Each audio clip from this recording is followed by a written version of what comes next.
excited for today. It's going to be a great challenge series. We have 9 ball and then 10 ball today. And tomorrow we will be on the Heyball table. So plenty of action.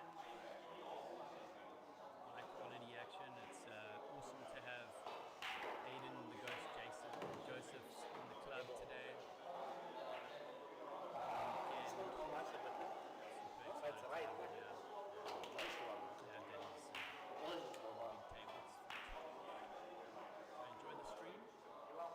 Hope you guys can hear us clearly and see us clearly. That's where you're tuning in from, and who you're backing. Michael Lartz and Ricardo Post are going to be joining us in the commentary booth shortly, and we'll have an interview. We'll have an interview with myself and Aiden.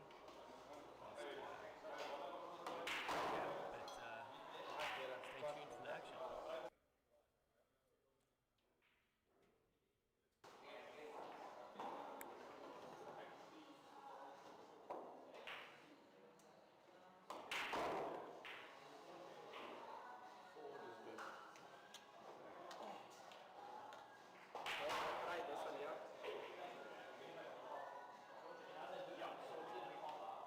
But you have to go for the cushion.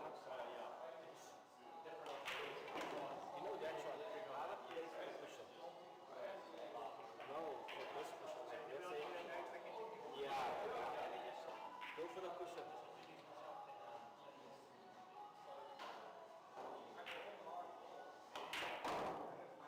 Too much, huh? Also, this is dark. So,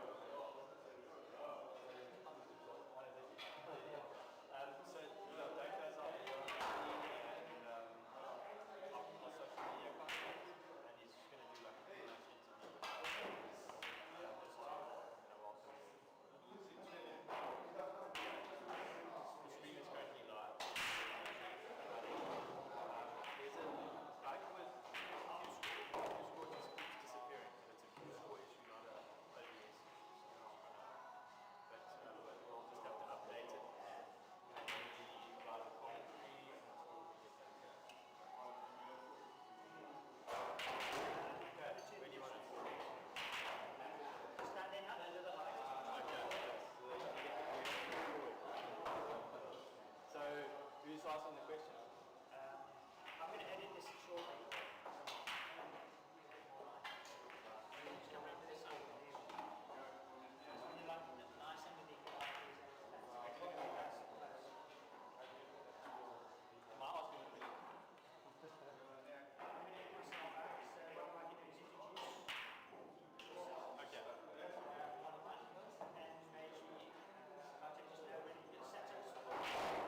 never jumped that close. Can I just have just a shot of the two of you because that's when I get so just be for the post. Go, lovely, thank you. Okay. That's what you need.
Hi everyone, Craig Bouwer here. I'm going to be jumping onto the table and I'm going to leave you in the good hands of Michael Lotz. Michael Lotz is going to be keeping you guys company and yeah, welcome Michael.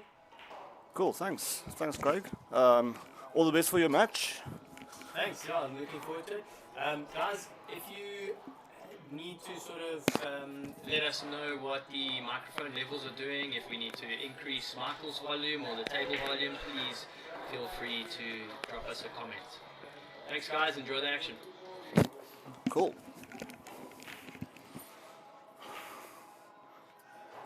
So, how's it, everyone? Welcome to the much anticipated match of Craig Bouwer versus Aiden.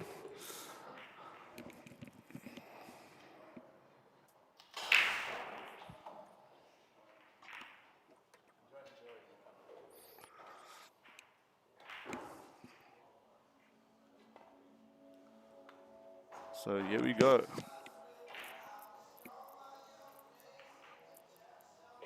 Well, looks like Aiden got the lag, so he will break off in the initial set.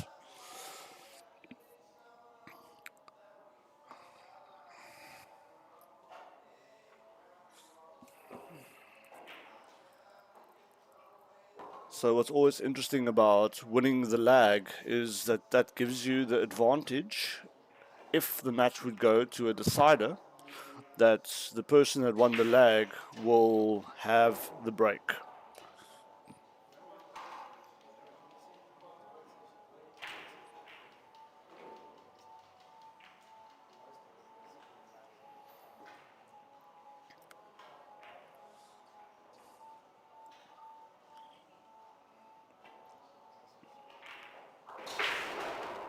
Your power break from Aiden.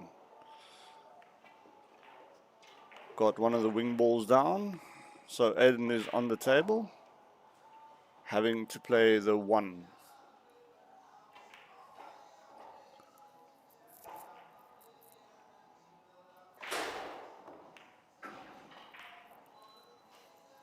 Yo.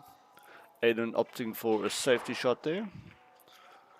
Obviously just feeling out the table initially, getting the roll of the table, feeling the speed of it.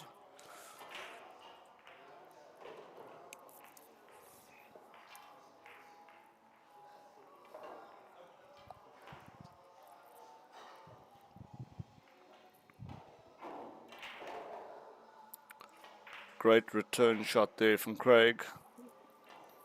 Thinking that I think Aiden can't see.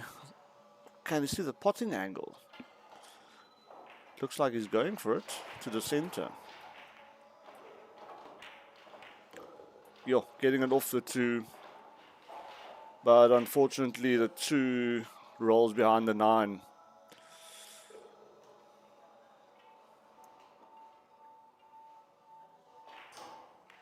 Oh, what a cut. Great cut there from Aiden. Keeping that 2 welded against the rail.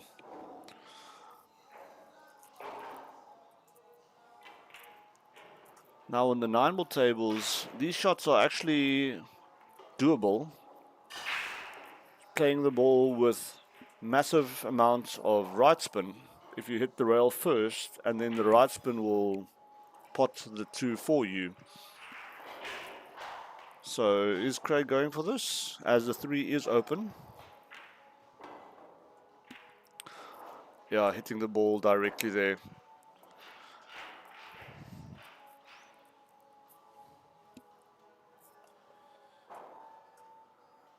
I think there might be a channel through to the top right corner for Aiden. Let's see if he goes for it. The way he's standing up feels like it might not go through. Nope, just opting for another safety there. As the stakes are quite high here.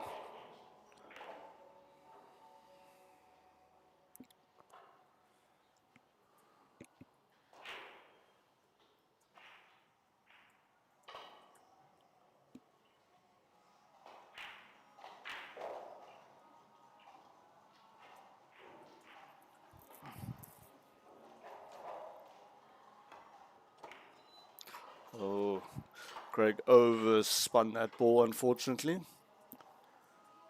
Touching the 4, which means that is Craig's first foul. In the game of 9-ball, one does get the 3 foul rule. So if you do 3 consecutive fouls in a row, then you do lose the frame. So Aiden has the option now to either go for another safety or just to go for the game. Looks like he's going for the game. Perfect shot as all the balls are open.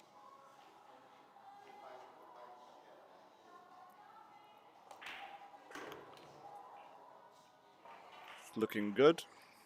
Getting on the right side of the 4 just to roll down to the 7. And the 8 is also in nice position. So this looks to be the first frame going to Aiden.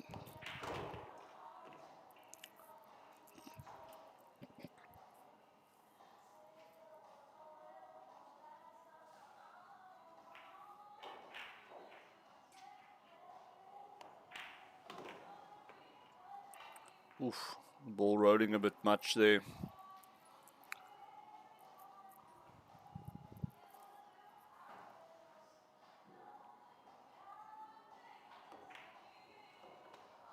Oh, unfortunately bobbled the ball there, but he also kept the ball in a not an easy position.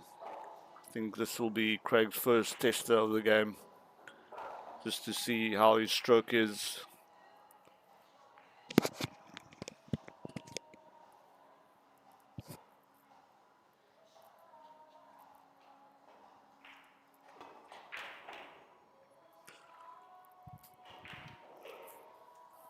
And another unfortunate miss there, and leaving the ball very close to the pocket for the center. So that's first game to Aiden.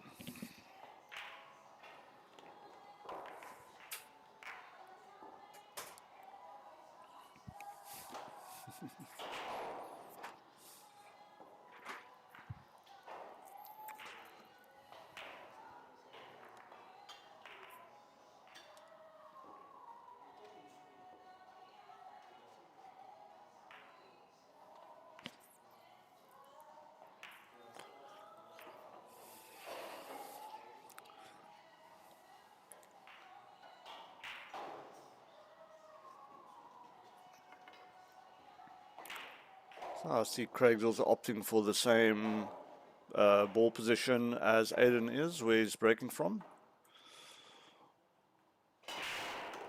Oh, another great break there. Getting the same wing ball down. But, yeah, unfortunately, I don't think Craig has an option to see the one there. So he might opt for a push shot if he can't see it. So the push shot, one can opt to play a push shot directly after the break, giving the option to your opponent then. So from wherever the ball ends up, you can pot a ball, you don't even have to touch a rail. So that's the push shot, and then your opponent gets option to accept the table from where the ball ends.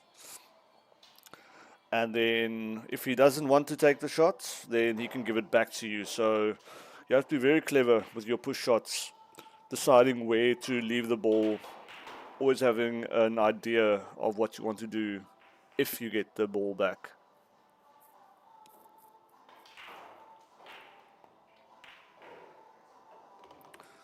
Yo, another nice pot there from Aiden. He's looking to find his feet quite soon in this game.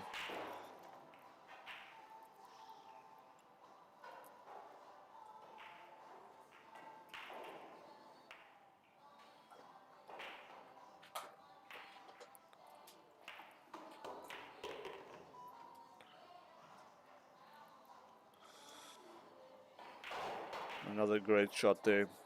Yo.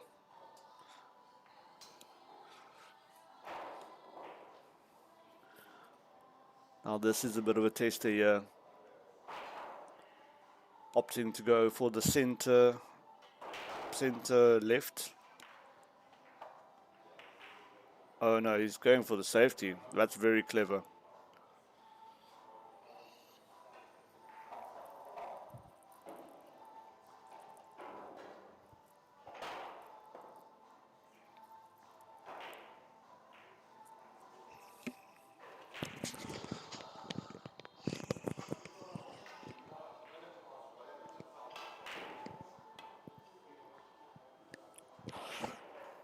Unfortunate miss there.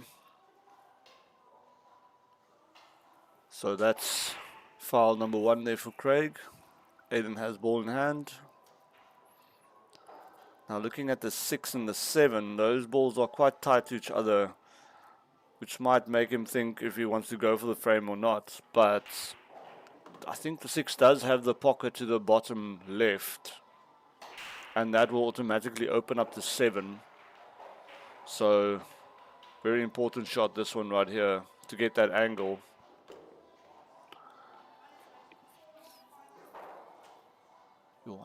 Is he straight enough? Yeah, I think.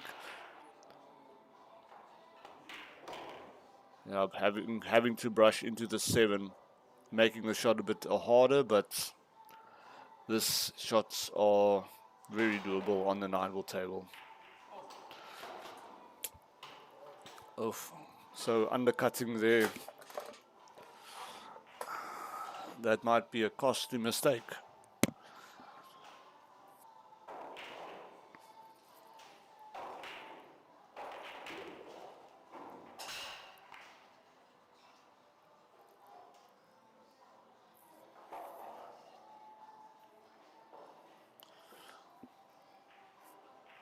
So potting this ball to the center and just using 2 rails to get right behind the 9. Great shot from Craig. A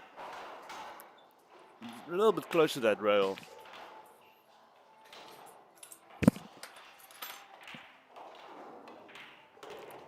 But that's a great shot from Craig. Tying up the score 1-1.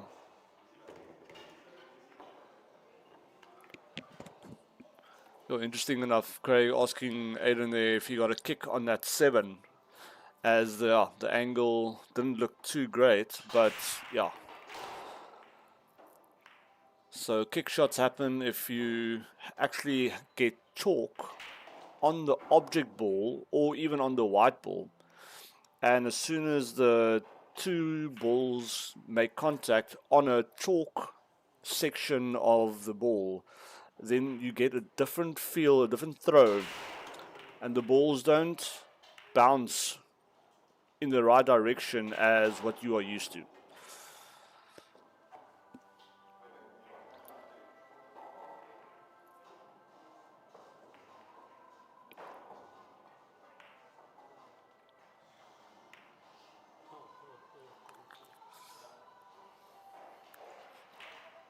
So Aiden had the break, dropped the ball, going for a safety shot there.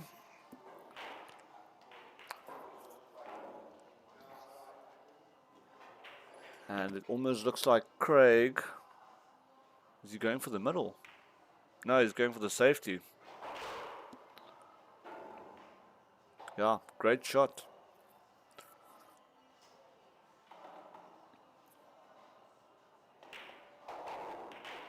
Oh, what a shot there by Aiden. Wow. Doesn't want that ball to drop. But unfortunately leaving the ball inside the pocket. And Craig is very useful and very good with his jump cue. I've seen this guy do jump shots that leaves you stunned.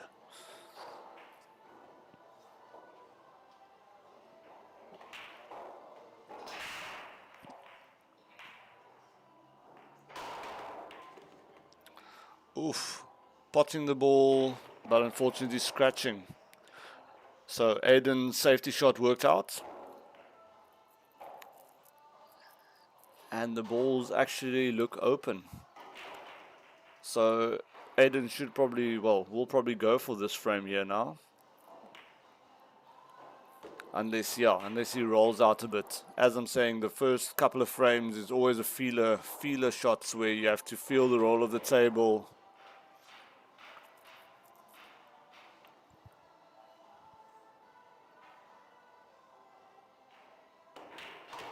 Oh, great draw shot there from Aiden. In prime position now.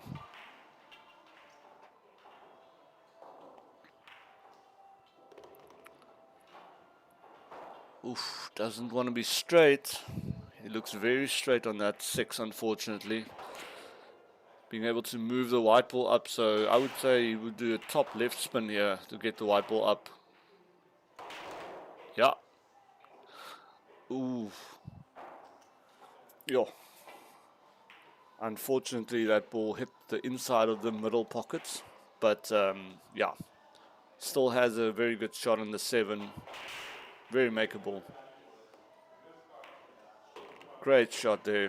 Wow. And that's now seeing the roll of the table. He's starting to feel his pace. Perfect shot on the 9.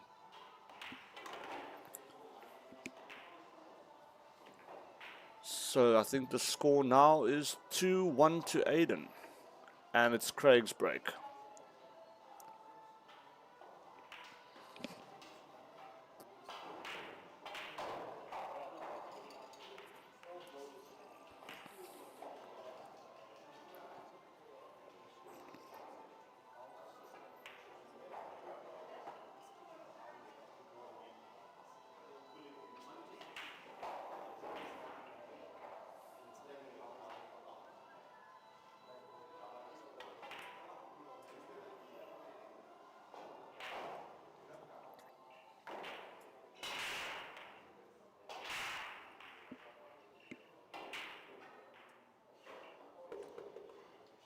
Oh, nice break there from Craig. Unfortunately losing the white ball there a bit. But the 2 seems to be open. The 3 as well. So this is a definite being able to go for this game. That only problem I see there is that 6 being blocked for both top rail or top pockets. So just to be mindful there that he needs to get that white ball down the table in order to pot that 6. And going from the 5 to the 6 yard, it's going to be a bit of a problem.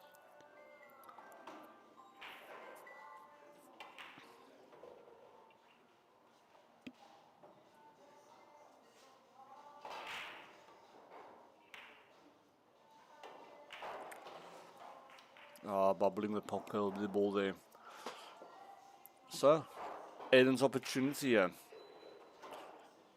to stretch out a lead.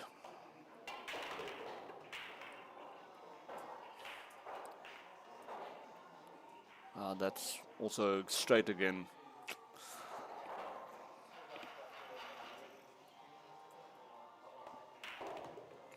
Yo, what a side spin.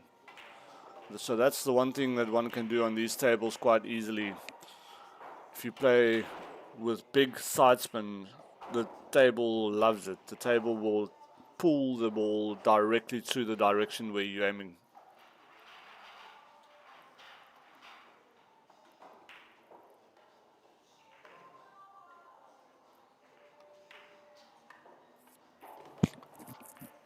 There's Aden opting for a combination shot here, the 6 to the 7.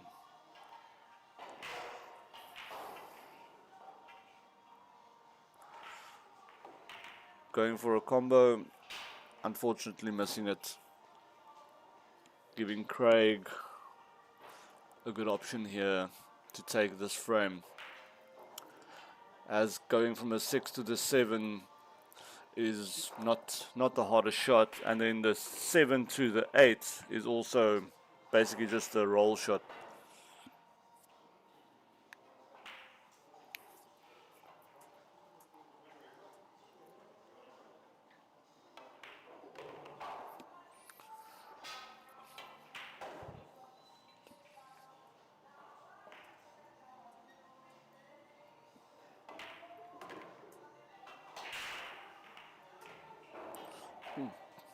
Great shot there on 8 to get position to the 9.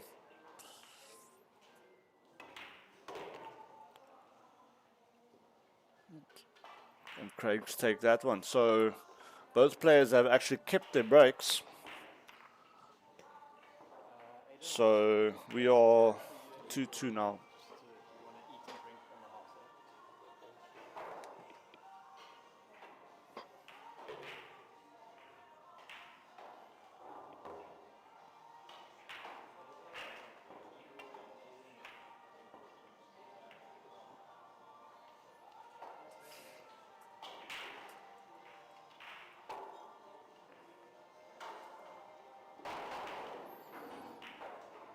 So Aiden's turn to break again.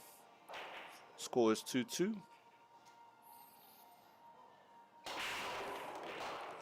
Yo, great break again. Oof. Wow. Well, this frame seems to be over before it started. Easy shot on the 2 to get position on the 3, and then it's only 5, 8, 9. Ooh, unfortunately giving too much side spin on that shot.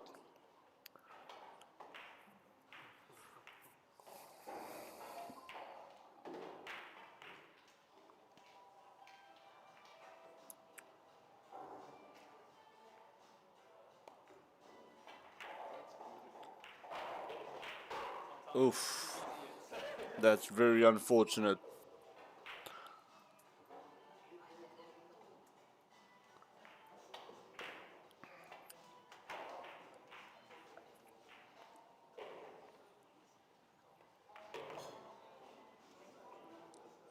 Yeah, like Craig mentioned there, sometimes the easiest shots are actually the hardest ones because one loses one's focus on those ones.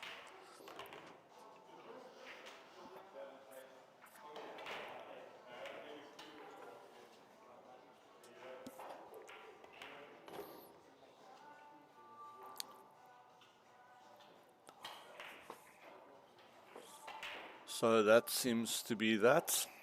Seems like Craig got the first break of serve.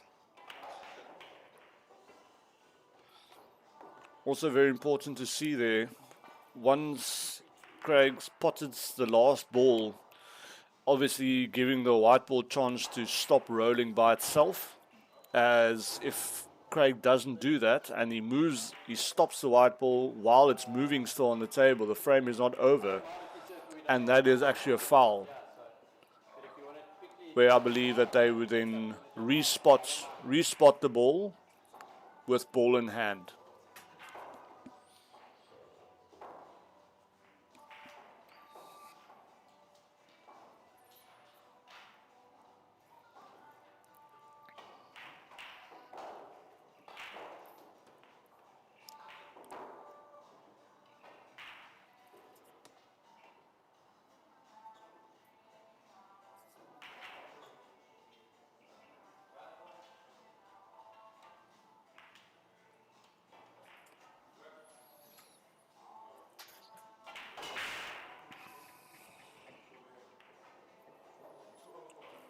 So is this our first dry break of the match? It seems like it. But unfortunately the one seems to be closed. So Aiden is just looking for his push out opportunity where he wants to keep the ball, the white ball.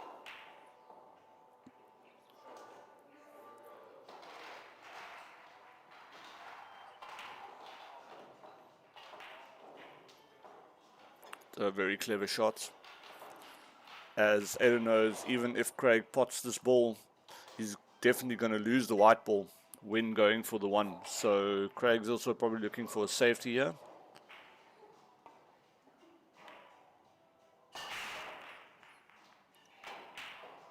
That's a great response there from Craig. Snookering Aiden on 2 balls.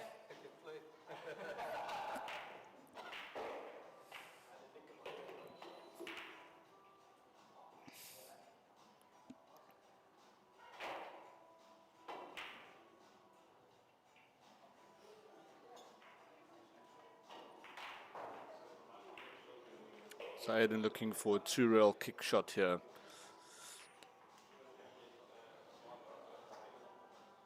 Or is he looking at 3 rails?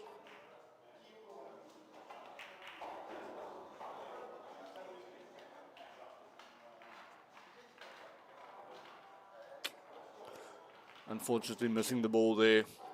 But in doing so, he actually locked up the 4-5, which is actually a very good reaction. That's why I think Craig would definitely now go for another safety here, trying to push that white in between the 8 and the rail. Great safety again. Aiden being on 1 foul. If Aiden misses this one, he'll be on 2 fouls. So quite a lot of pressure here. Oof. Unfortunately he missed it, so that's now 2 fouls. And that 4-5-8 combo, well, ball cluster is still a big issue there. So I've got a feeling we are going to see another safety attempt here, as if Aiden gets 3 fouls in a row, then Craig would win that frame.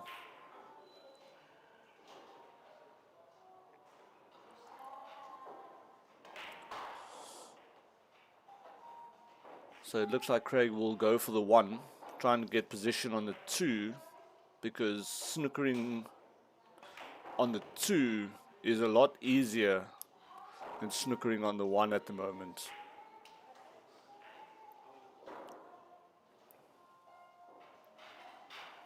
Yeah, so he's looking at the same position where he left Aiden the first time, behind that 8-5.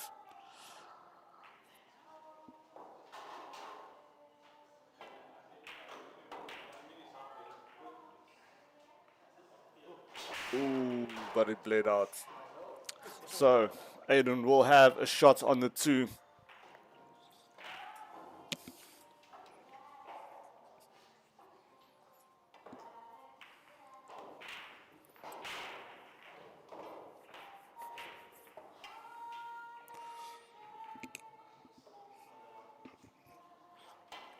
So we got a special guest that just walked into the commentator's booth here, Ricardo Post.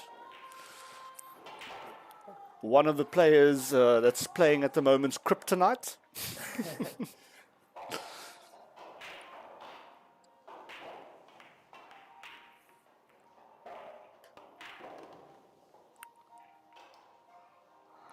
Yeah, so here's Ricardo Post.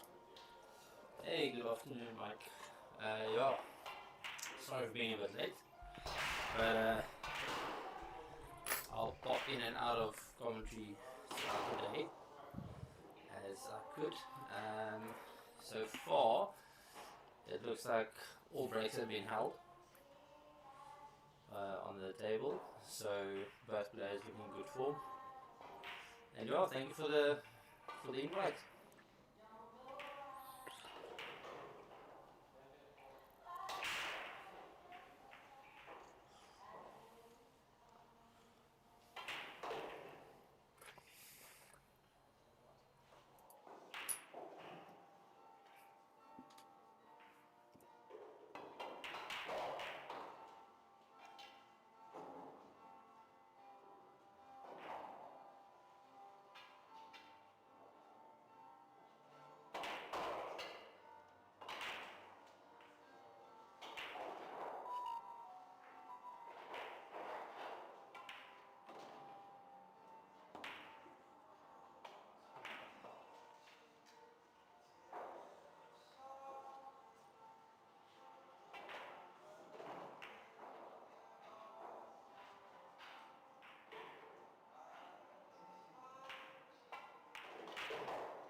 Craig getting a shot there on the 5.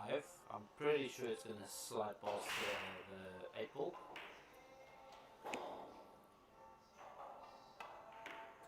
Oh, just brushing that 8. But in turn, keeping the 5 semi-safe. I mean, that is a makeable kick bank shot. I think you'd expect Aden to make a bank of this caliber, but still, a bank is never easy on the bigger tables. The cushion responds a bit differently to what Aiden's used to on the smaller tables, but I'm pretty sure he will attack this ball. Opting for safety there. Safety, yeah. And unfortunately leaving Craig a gap there in between the 8-9. I think Craig's got a clear shot at the 5. They'll probably be looking to go with this to the top left corner, making the white go past the 6 and back up again to get position to the same corner as the 5 would go. Yeah, so that was game ball. If Craig got that ball, the frame would have been there. But now, giving the option to Aiden to take the frame. As the 6. Problematic balls here, I think. It should be a very straightforward clean up.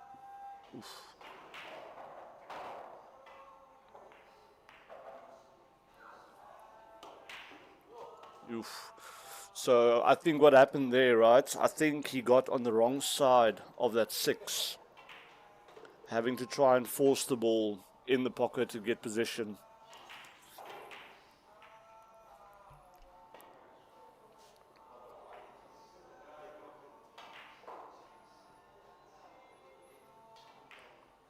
But ending up with backup safety, like we call it.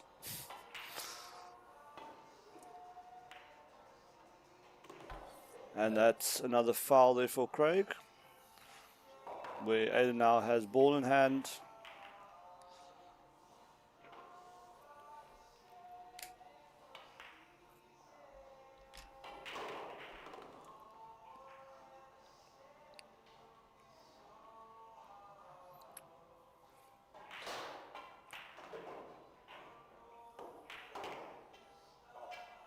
Yo, great shot there. Getting nice position. In moving over to go on the left-handed, yeah. Yeah, but I think he's so well versed in both hands.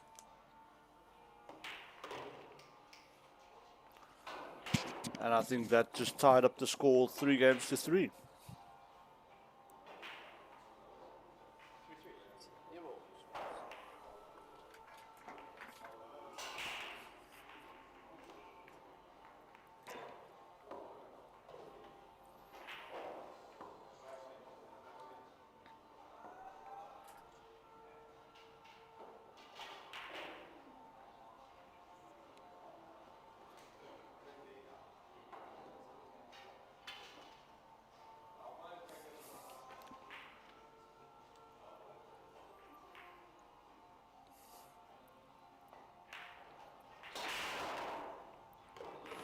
Oof.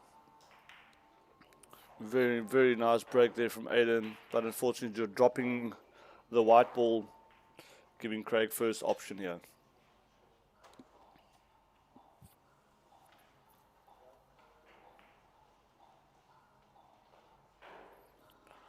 So Craig's looking at that 3, seeing if he can go from the 2 ball to the 3 ball and how he can maneuver that. One would think that he would try and kick into the little cluster there from that 2. Or he might even opt to do that right now, but that's very risky. Having to clear that 8 ball, making the angle perfect. So he now has an option, either try and get position from where he is, well, to where he's lying now, or try and run into it. So he's opting to go to that direction. Okay.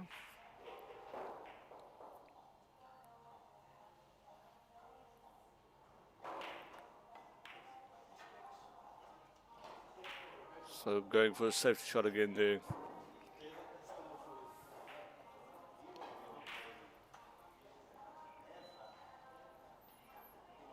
The problem solving skills of these players are very, very high.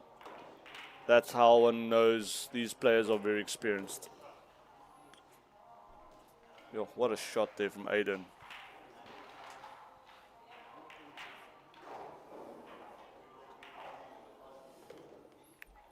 Perfect shot. Perfect weight.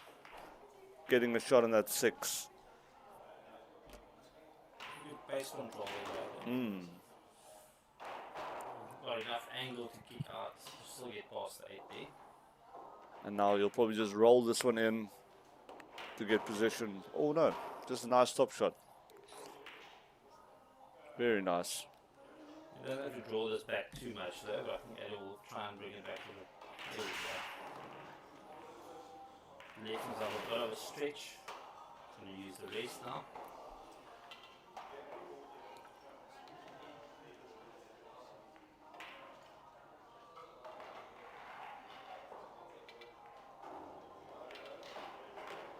Great shot there by Aiden. Good run out.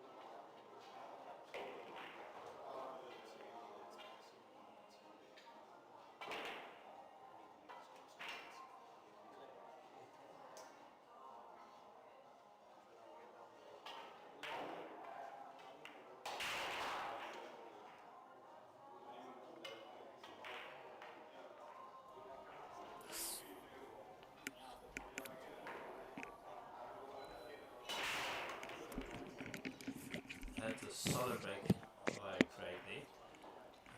Definitely getting a shot on the 1, Looks 1, like 2, 3 and 4. Quite looks close like a together. nice layout, yeah. So I don't see the white giving you too much here. Yeah, so I think Craig is going to try and get position on a 2 to go to the top corner, because then he'll have a lot easier time. Oh, not overrun that. Or, So we're going middle with the 2, there's Yeah. a little angle on the 3 to come back up table for 4. The 5 ball, not sure if it goes past the actual 6 towards the corner there. Oh, so that's almost the same what happened to Aiden in the previous game. Just rolling or getting on the wrong side.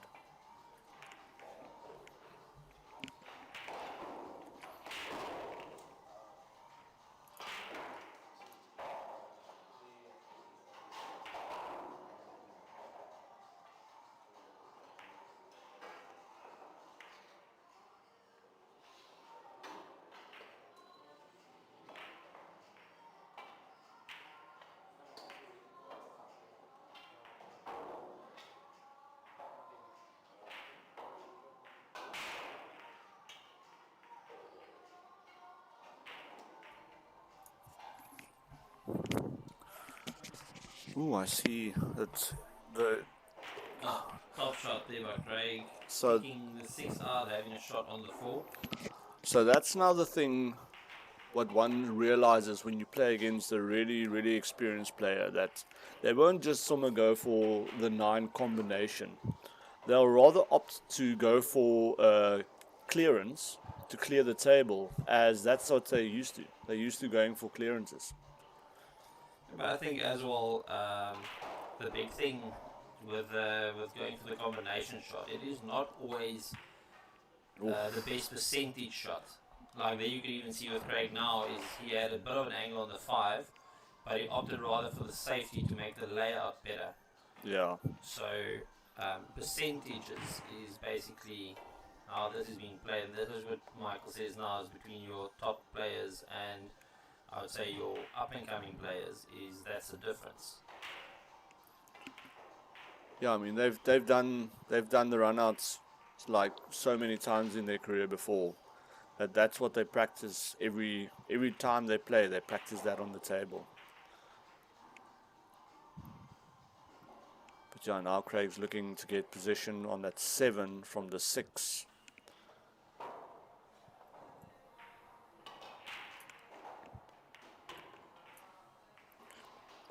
Yo, just rolling right by that 9.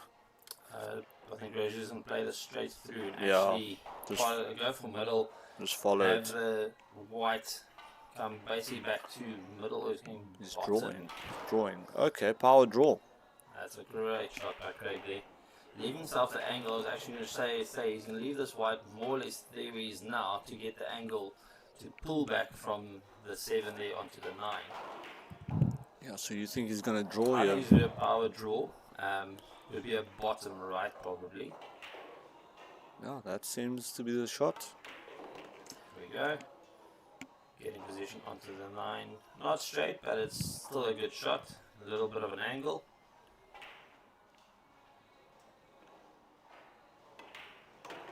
Yo, confident stroke there on the 9.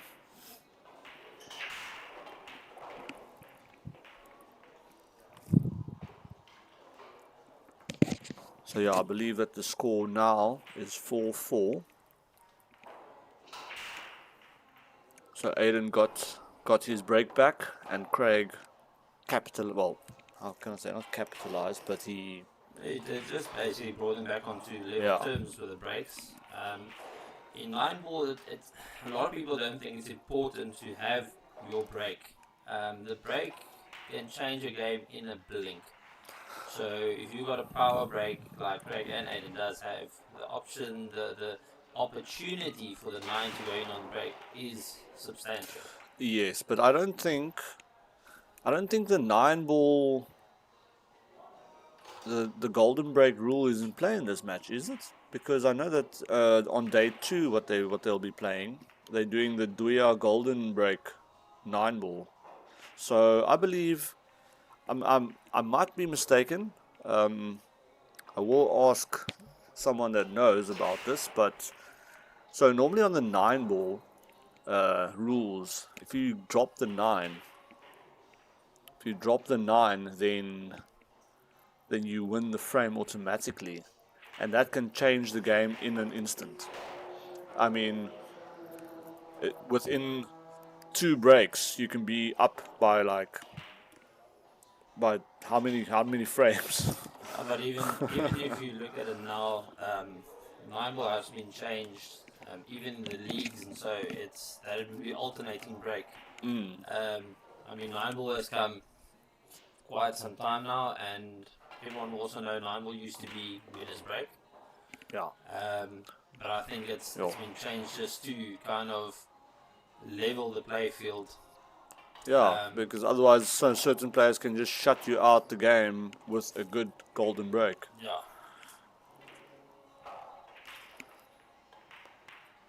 It's looking really good here for Aiden.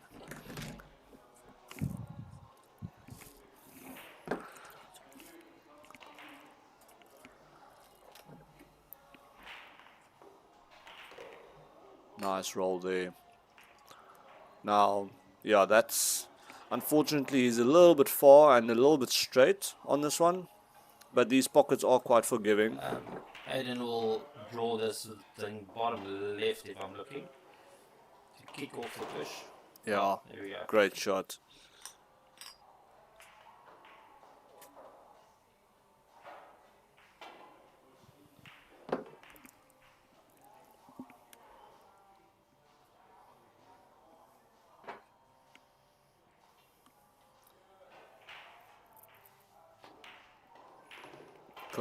Perfect shot there from That's Aiden. up to 5-4 for Aiden now, so I think It'll be Craig's break. yeah, it's back on break. Yeah. Which is good to see. They're still quite tight. I think they're still kind of feeling each other out here at the moment. Yeah, I mean, a race to 25 is quite a long race. But, I mean, the way these guys are playing at the moment, we'll be done soon. They are very accurate. Don't miss a lot of shots. Very. I think it's if you look at the layout of the actual challenge, I think the 9-ball is going to be used to kind of see where the game's at for the rest of the challenge that is up between Craig and Aiden. So, I mean, this is good to see that it's close, it's competitive. No, we're in for a very, very lacquer weekend of pool.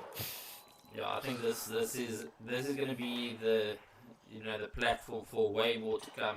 Yeah. Big challenge matches. I mean, what better place to do it than at Sessions?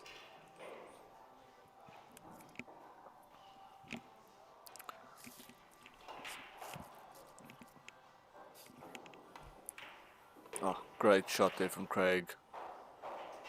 Just taking the natural roll there.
Alright, and we are back on.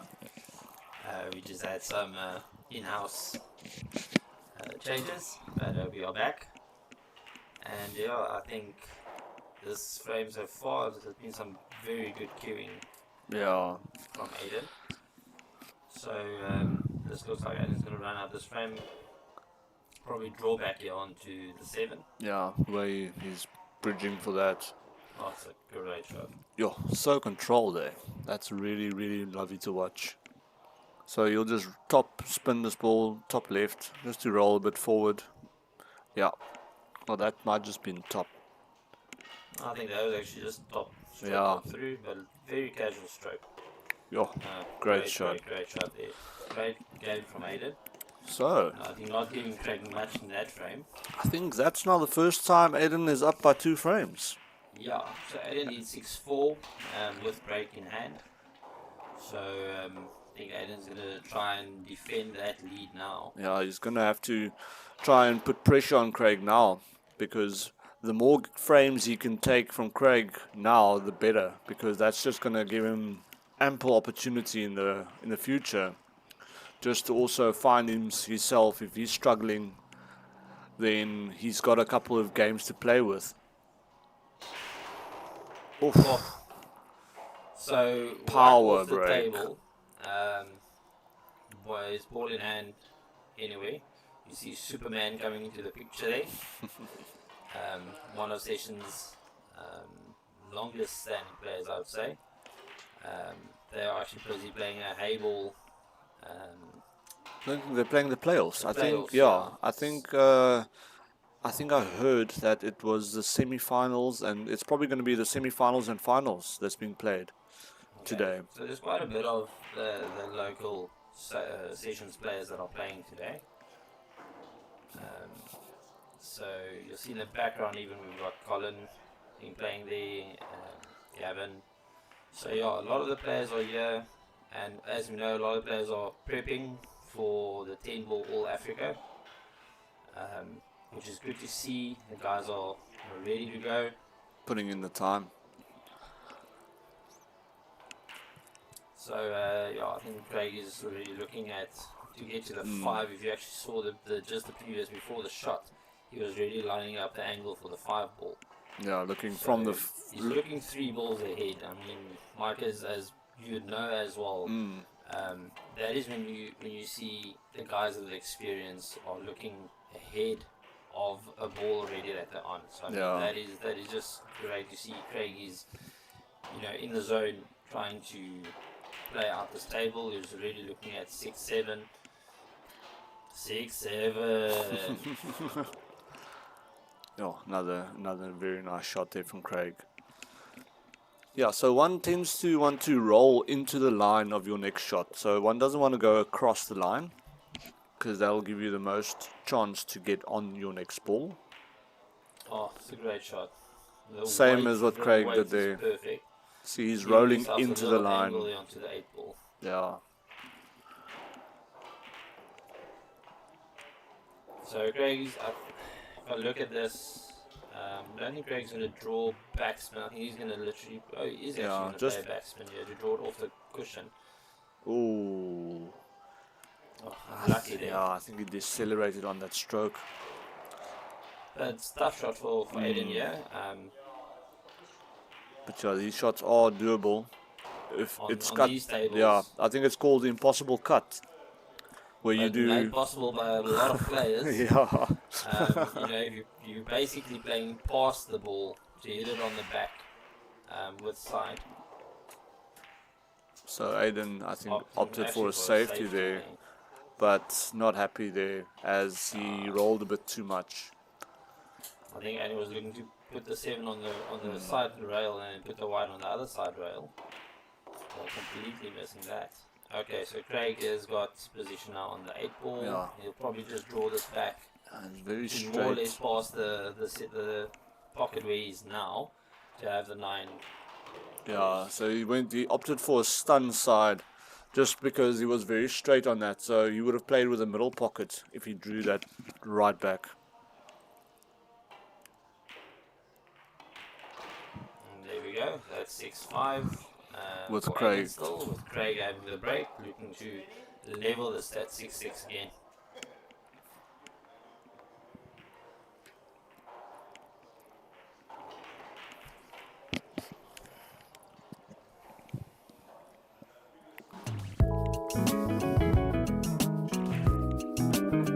Yeah, so sessions as well, cocktails. The ladies want to come over and then watch some good pool.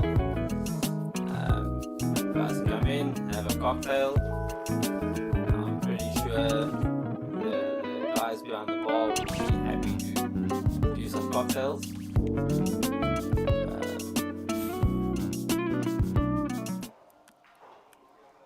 So Craig going for his usual break from the side. I think Craig's always looking to make the one in the opposite the middle pocket from where he's breaking. Actually, Craig doesn't really change up his break. I've seen he breaks more or less always from the left hand side of the table. Yeah, but I think breaking from that side, it seems like he's always potting the wing ball into the bottom right corner.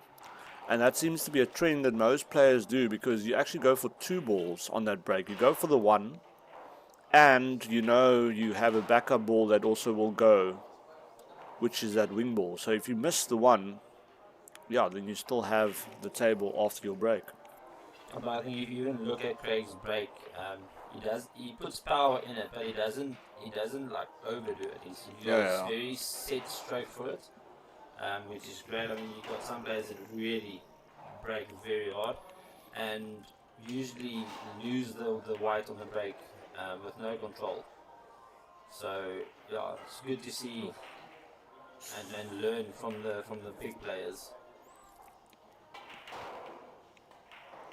Yeah, in that sense, I mean, a break will always be lucky, kind of a luck shot, but one practice your breaks just to get that luck element out.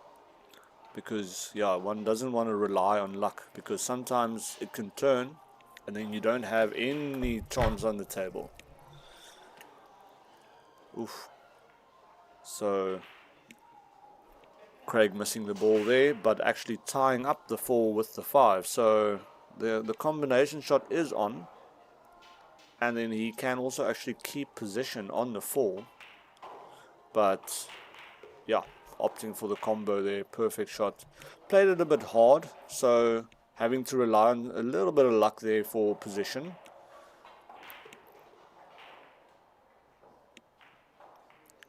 Yeah, still a makeable shot here, but that 6 is also looking quite tough.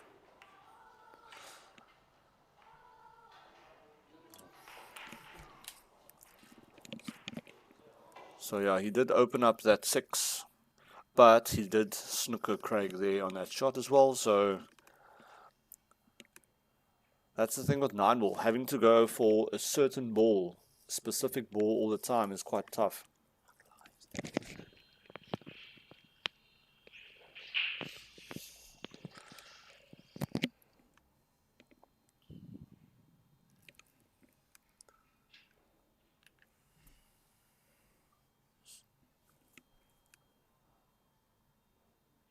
So yeah, that 4 looks to be going to the middle, and the 6 is open. We might actually kick this 6 straight into the Yeah, bush. yes, that's very unfortunate there. But the safety shot is a viable option now. Just going cross bank, just basically kicking that 6 all the way to the top rail and just try and snooker Craig on the 9. I don't think the pace control has to be very, very good, yeah, to actually get the snooker. Oh, which is great. So, well yeah, he got a great safety there. Okay, looking if the jump option is available. Not sure if Craig will attempt a jump here. That's very close for a jump. It's doable.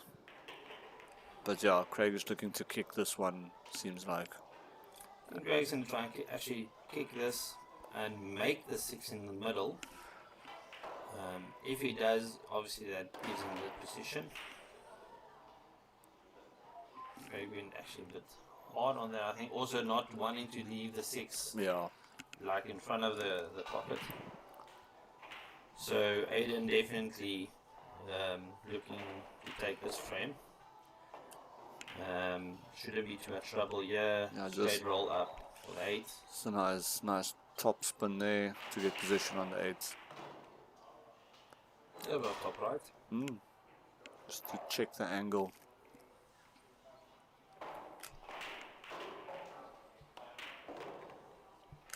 Oh, perfect roll.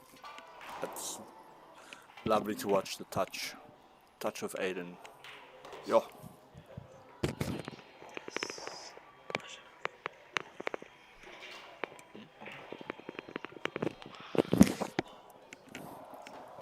So that takes it to 7-5 for Aiden. Aiden claiming Craig's break. So Aiden again restoring his 2-frame lead.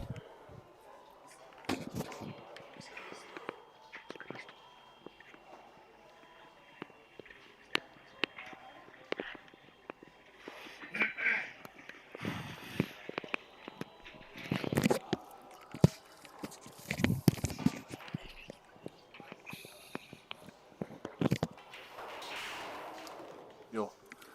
Aiden opting for that power break again, but it's doing wonders for him. Yo, what a break. He's got a straight shot actually on the 2 as well. Yeah, he's got a great shot on the 2. The 3 is open directly after that. If you just do a stop shot, then you can roll. Yo, yeah, it's looking good. So, yo, very nice shot there from Aiden. I think But, Aiden has actually gone a bit too far here. He overrolled it again a bit, yeah. Because he was looking to make that ball in the middle with a natural roll through onto the 4. So now he's going to play some top left to kick the white ball. Oh, he's actually going to back himself. Yeah, he's taking the shot. I mean, that's what a lot of players also struggle. Well, I know I struggle with that sometimes. You just say to yourself, listen, I want to be perfect and I want to get the perfect position. But then in doing that, you actually make the shot harder for yourself. So sometimes you just have to back your own putting ability and just go for the longer shot. Yo, great positional play here from Aiden. So I think what Michael's saying is very true. I think most of the players, you want to be closer to the ball, making the shot easier for yourself. But I think a lot of times you need to back yourself and your abilities. So I think Aiden here looking very comfortable at the moment. Yeah, taking extending that lead to a 3-frame lead. So this is the dangerous slope that one can find yourself in playing against a very, very good player that before you know it, you are down 3 to 4 frames.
Right, how's it everyone? And we are back from a quick little break that we had.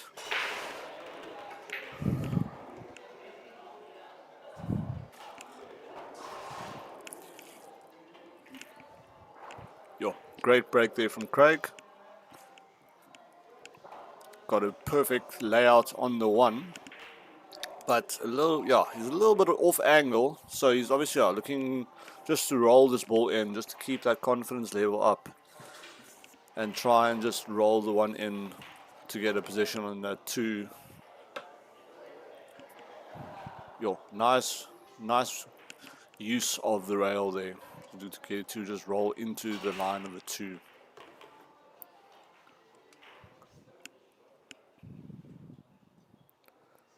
Perfect angle on the 5 to get a shot on the 6. And the 6 to the 7 is also quite rudimentary for players of this caliber. Might we see our first break and run? I think this would be a break and run. I think the whole idea here for Craig is back basic, not foot to basics, not to make that gap open too large between him and Aiden. Yeah, Oh, great what a Michael shot. Control there. He's going to bang that in. Oh, that's a great game from Craig. I think that is our first rack and run. Yeah, we should actually tell them next time we have to have a rack and run counter. I think we can do it, yeah. We can actually just... Yeah. You see how many frames between these two great players, we can actually see a rack and run. So we'll have that as one for Craig. I think I'll do it manually here. Nowadays you have all options. So I just want everyone to see actually from the side the break of Aiden, yeah, what Michael means with the ball. See the 2 ball there, the side ball, straight into the corner pocket. That's a fantastic break. Yeah. It's another perfect layout actually, if you think about it. Yeah, he's got the 3 and the 1 together, which he should give himself a little angle there. And then if you see the 4 is open to the 4, 5. together. So what's good with this break is it's the ball cluster. And it's not on each other, but it's not too much to get from one to the other one. Oh, Aiden missing on the 1. But Not sure if he's got the safety here. no, I think he's got the safety there. Yeah, I think the safety is on.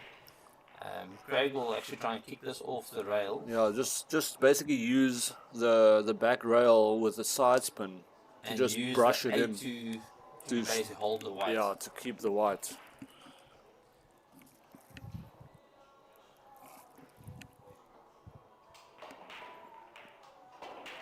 Oh, look at that. Great shot. I don't think he wants to keep that way off the 8, but still That's- good. Still a makeable shot with the 4 that's open. Yeah. I mean, this is just make the ball. Your position should be alright. Yeah, I think Grace is going to play this a little bit of left side and actually just run 2 rails and Yeah. come back up mid-table for the 4. He might have Ooh, struck this a bit too well. We overrolled a bit there. But That's still I good. think that's still cuttable, right?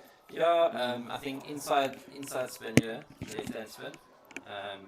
Yeah. Get inside, Yeah, a little bit of top left. unless Craig is going to actually play this Oof. around the table. Maybe even go 3 rail. Yeah, so I see that the scoreboard hasn't been updated, but it is 8 frames to 6. I think the feeling each other out is now ended. It's now down to business. Now they're in the business end of things. Oof, unfortunately missing the 4 there, but getting the roll. There might be a slight gap there in between the 9 and the I rail. think it's open past the 9. on the Yeah. rail. Oh, Oh, just brushing the nipped it. 9. Yeah, that's a very tough shot. Because the thing is, one doesn't want to just hit that ball just to touch it, because then you might drop the white. Because that 4 wasn't fully in the pocket. Yeah, I think the thing that differs with these pockets compared to your smaller table pockets as well is the chance for the ball, the object ball, to move away from the pocket itself is way bigger than the smaller tables. So it will move out and will actually open the gap for the white to run through. So we'll try and play through here, going top rail, and then back for the black ball. There we go, that is a perfect shot. Great shot by Craig there. Great control. One can start seeing that the pace control has been definitely been upped. Just getting the perfect rolls.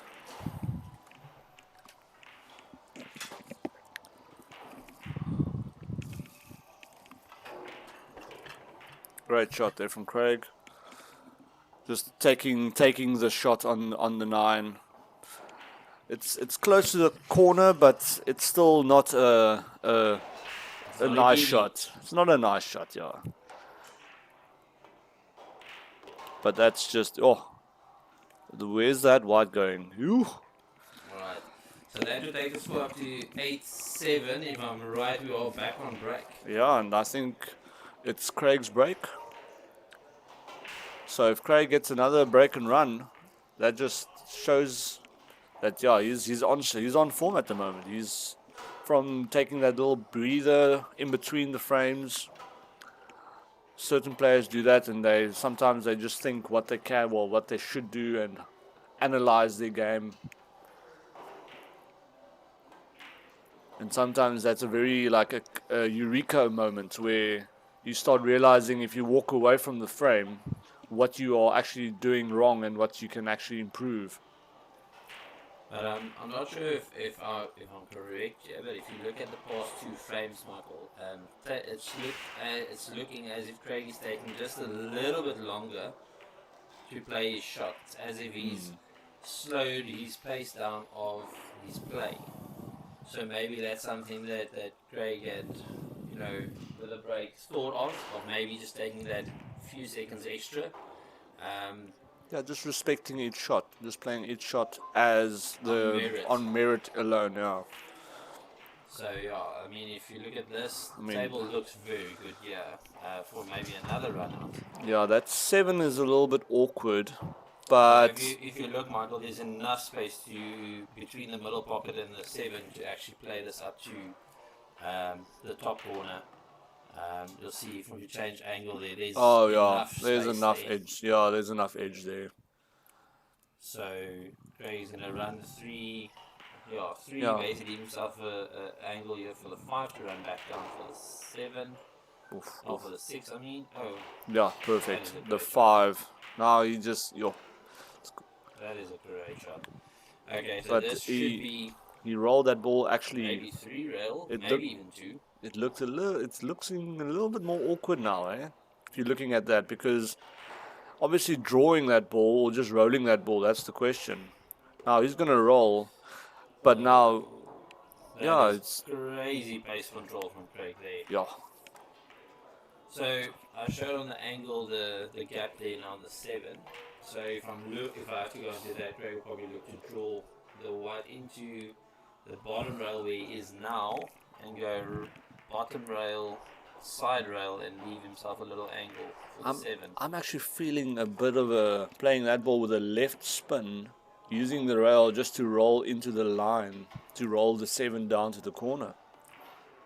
Yeah. Might actually kick it, Ooh, that's unfortunate. Yeah, I think Craig wanted to make sure that the 6 gets to the corner, and then he unfortunately played it a bit too hard. So he's going to look to bank this ball.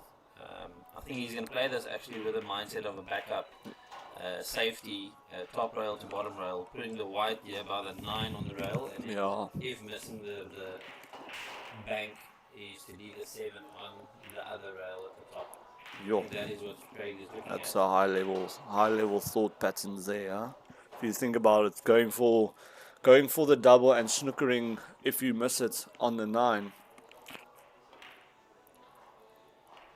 Oh, what a shot. Well spotted there, Mr. Post. That's Very, very good shot. And this is a high pressure shot now, because I know Aiden has in the back of his mind, Oh, he might have Oh. actually returned the safety here. that's a great shot from Aiden again. Oh. So the thing is, with 9-ball, you know, if you make a mistake now, the frame is done, because it's only 2 balls. Yeah, if you look at the actual way they're playing, Ooh, I think that's... that's overall. Yeah, overall I think that's a Craig was little actually bit... looking to put this ball up against the rail. And snookering on the 9 again. A little bit of a blunder there from Craig, giving Aiden the option of clearing up the frame and getting another 2-frame lead. So restoring the 2-frame lead again. So that's what I meant initially, where once your lead gets pushed to like 3 to 4 frames, if you struggle a little bit, then you can you have like a little buffer zone. Yeah, I think the thing is that lapse in concentration, a 5-minute lapse in concentration on 9-ball or 10 minutes could even put you, you know, 3-4 frames down. And then you are basically in trouble already. So yeah, I think Michael, what you're saying is very clear. It's you need to be concentrating with every frame basically. Yeah. If you lapse in concentration, you are, especially at the caliber of which Aiden and Craig's playing, you can find yourself in trouble 4 frames down in a split second. Yeah.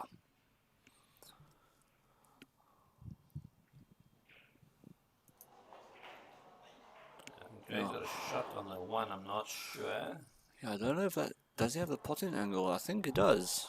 If he just draws I this think one... Craig is going to look to actually play the 1 onto the side rail, leave the 1 on the top rail, bringing the white back down again, down table.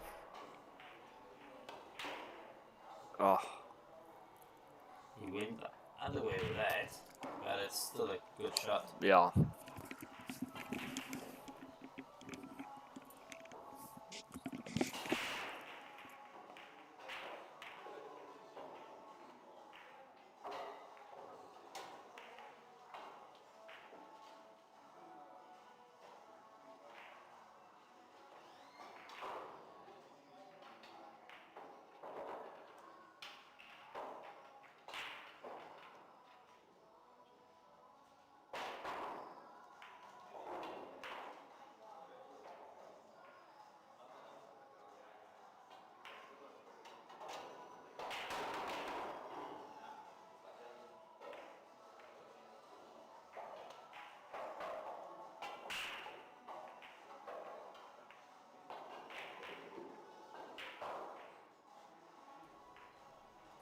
Yo, lovely shot there by Craig with that jump opportunity. Yo, what a lovely return there from Aiden as well. I actually think this ball's open, Michael. Yeah, but then the thing is, that was like 1 roll too many where he left the ball open. And just how can I say, the know-how of how to play that shot to get a return safety from a safety. It's very, very impressive. Yeah, but I think the big thing is what you always look at. Even if Craig's got a shot on the 1, I think, but still he needs to play the right shot to get all the way back down table for the 2. So I don't think he's going to attempt the pot here. I actually think he went for the pot there. Well, he would have got in the Yeah, position. but that's why I think he actually went for it there. But unfortunately, I think he just undercut that ball. But if you saw the elevation of his cue, then I think he actually played to get past the 9. Yeah. So Aiden going for a safety here, and I think he's actually left a gap. Yeah, I think that, and it's even the potting angle, and he can get position on 2 from that. But if you look at the 3 now, the 3-7 is locked up. So now the question is, go for it or go for the safety because of that 3-7. He might want to run. No, I don't. Is he going to run into that ball? Craig's gonna power pot this too. He's gonna Bouwerpower it. Yeah, Oh, but it's not the I think worst. this shot here, Michael, if you look at the angle, I'm not sure actually. Let's see if you can see here. So running it off the 3. With a little bit of side spin, you might actually get in behind the 7. Because the 7 is going to kick towards the Yeah, cushion. he's gonna definitely brush that 7. I think he's actually going to run the 3 straight into the 7. Yeah, I would think just to try and snooker behind the 8. Oh, Oh, no. wait for the 3 ball in the corner. So obviously he was looking at an angle. He potted the 4 ball. Oof. So That's- this would be. I think he's going to send the rail up to So- the corner pocket. So now that just happened now, right? That's the difference between 9 ball and 10 ball. I think if Craig nominated the 4 into the pocket that he aimed for, and he played the 3 to drop the 4, then you would basically keep your turn. But if you don't nominate the correct pocket, then you actually give the turn over.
Sorry about that.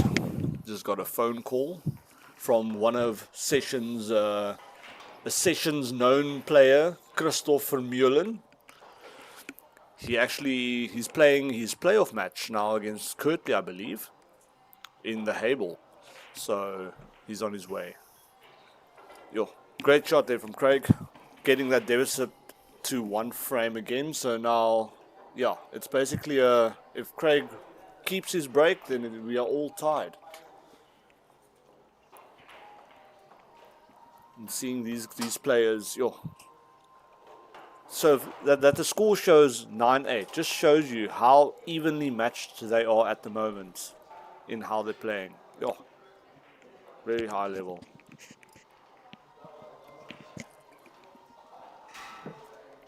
I'm going to do the same here as what I did with Aiden. So I just want to show you guys the middle ball, the middle row balls, the 5 flying towards the corner pocket. But this time he potted the 1. So that's, yeah, basically going for two balls in the same break.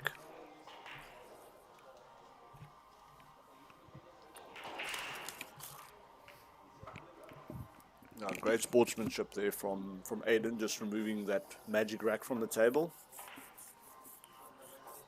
Because, I mean, that magic rack is very, very thin, but it does make a difference every now and then. Where if you draw the ball over a magic rack, sometimes the magic rack even lifts up. Yeah, it deviates Yeah. the white ball. Even as thin as it is. Oh, What a shot. What a wow. shot by Craig. That's a great pot. He's going to have a shot on the 3 ball. Again, he's going to have to run Yeah, the table. I think he does have the cutting angle there. But that was a great pot. Out of nowhere. I didn't even think about that shot. No, I think Craig has basically stepped it up a bit here. Backing his abilities. Oof. He's going to leave the 3 ball quite safe. Yeah. He does apologise though to Aiden there. Obviously showing that he did go for the pot, and because he actually got position on the 4 as well. And is, I think, just going to brush the 3 here. Actually send the white ball back up table. Oof. Unfortunately, brushing it a bit too hard. Giving up the shot there for Craig.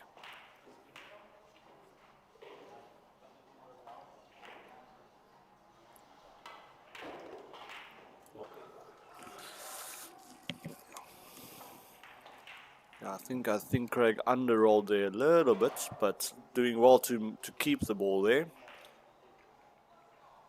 You're going to run this 3 rails.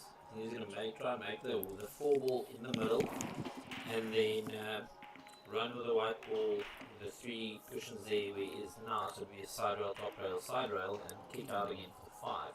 Yeah, I think he's going center pocket here. Yeah. Wow. There's 3 rails. Yeah, that 5 passes the 9. And on that angle that he has there, you can actually draw the ball to get position on the 6 for the same pocket. But, I mean, full table draw. That's, you have to be quite confident with your stroke. There's 2 options here as well. You can always just roll this in and actually leave a little bit of side from the top rail. Yeah, so he's going forward. You might actually get too close to the 6 here. Yo, does that look like touch ball?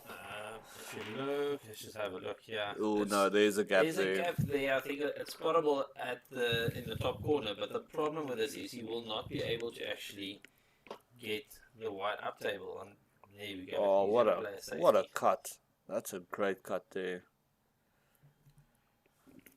So I think once we get used to these controls here, we can actually play around and show you, show you a lot closer views. But I don't want to mess around with the stream too much. I think as we go along with the challenge matches in between, we could make ourselves familiar with the setup here. Yeah. And, I'm pretty sure we can be able to give you guys a better picture. And a better view of some of the shots. I mean, Ricky already has good control of the adverts. That's a great shot by Craig. Oh, just unfortunately rolling out. I think there's an angle there, but getting from the 6 to the 7 now. What's he gonna do? Top side? He's gonna play top left, yeah. Yeah, you just try and come out, giving yourself an option just to pot that ball. Because this is the game ball, in my opinion. If he pots this, the white ball's going to stay in the center of the table. So just spinning and dropping the 9. Makes the 9. Dropping the 9. What a shot there by Aiden. Takes it to 10-8 again, restoring his 2-5 lead.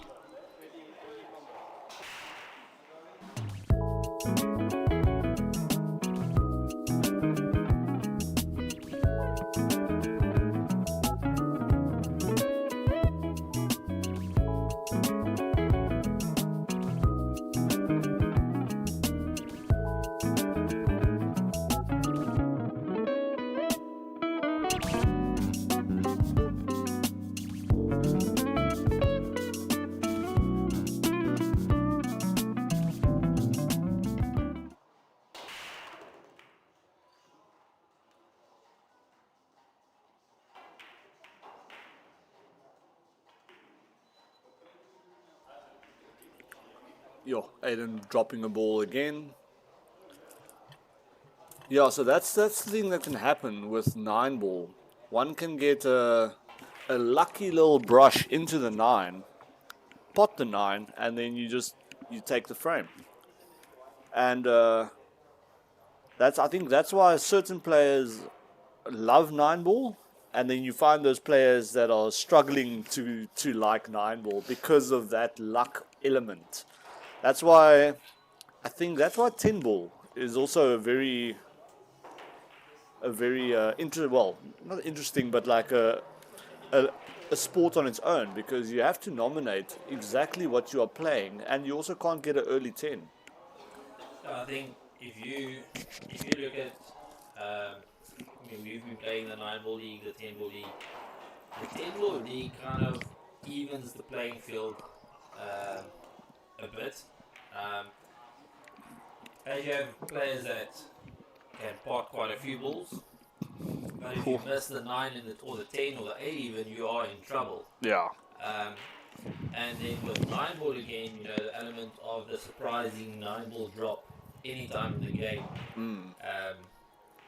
If you even look at the 8-ball leagues, you have your players that are potting spectacular, and you have your players that are getting used to the formats. So for them, 7-ball on the table, it's different compared to a 9-ball or 10-ball. Yeah. Wow, what a shot by Craig. Wow, that's a great kick shot. Almost making that 1. He would have had position on the 2, but now giving the option to Aiden.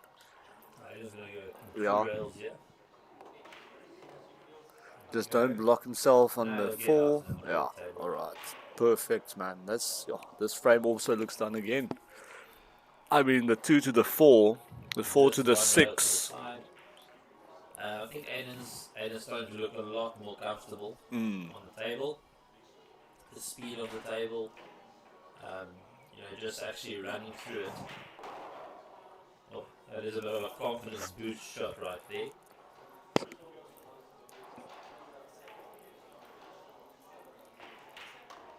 Oh, great shot. Look at that position.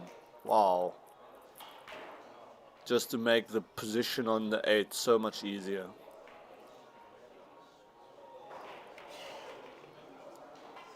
Going for 2 rails. That just shows you they know they're very comfortable with the speed. Perfect shot there. Aiden reaching his 3-frame lead again. And that is frame. It's 11-8 now. So we have frame 20 to be played, and it will be Aiden's break. No, it's going to be Craig's break. Yeah.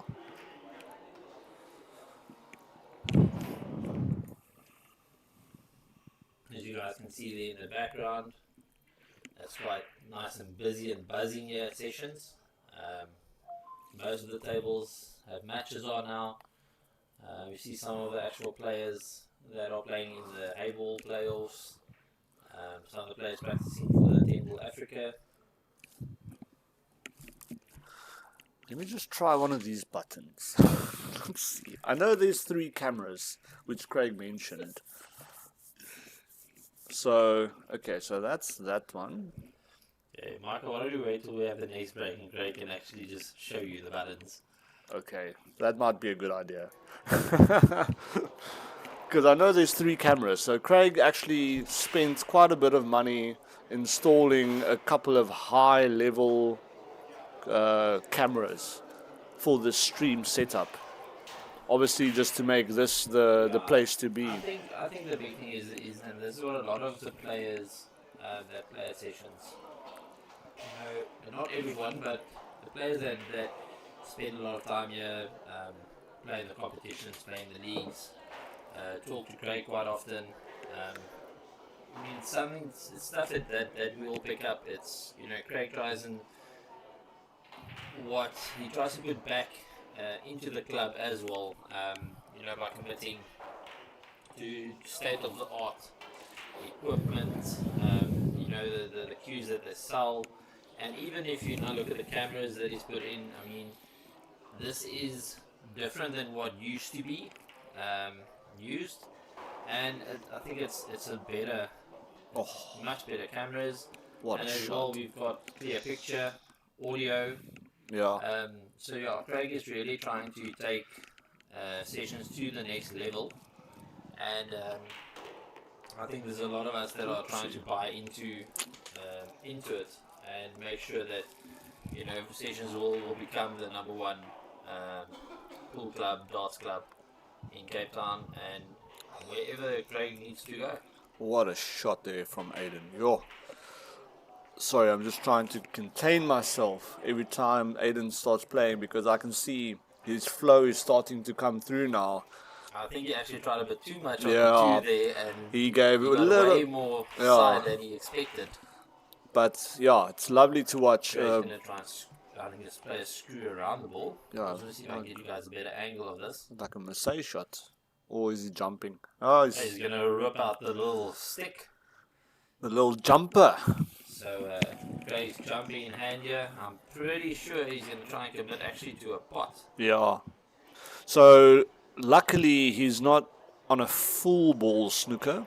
So just jumping over that edge of the 8 will make that jump a lot more easier. There we go. So return safety, he does apologize clearly. In a jump shot, Michael, I don't think you are always control. I mean, there's some of the players that really can jump very, very accurately. But then there's also players, they make a jump shot with the white not really sure where the white's going to end up. So Craig did apologize there for the return safety. But Aiden got out and didn't I really. look at this, Michael, I've got a feeling Craig is going to play the 3 between the 6 and the 7 and actually hide the white. He opted for a completely different side. He did go for safety, but yeah, unfortunately selling out there, giving Aiden an option to come to the table with an open I shot. think Aiden's laying dead straight on this 3. Yeah. So Craig knows Aiden's got to play a very power draw here. Oh, but that's just, that's world class, that.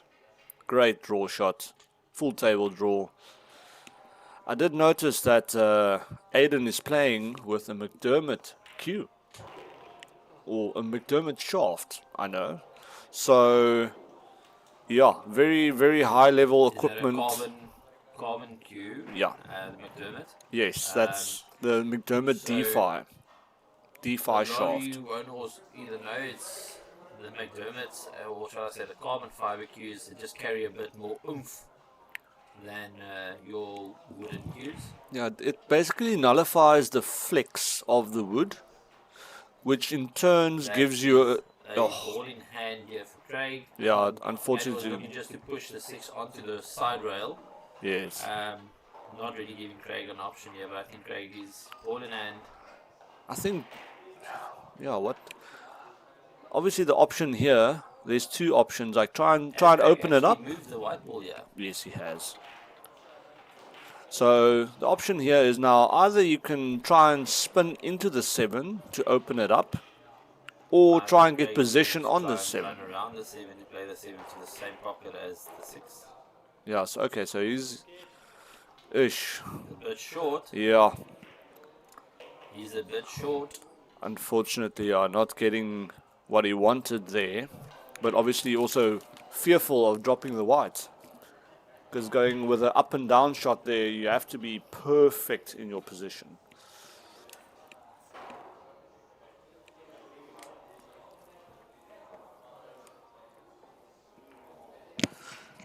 But yeah, like we mentioned here, I mean the carbon fiber cues, they basically rant that they reduce deflection.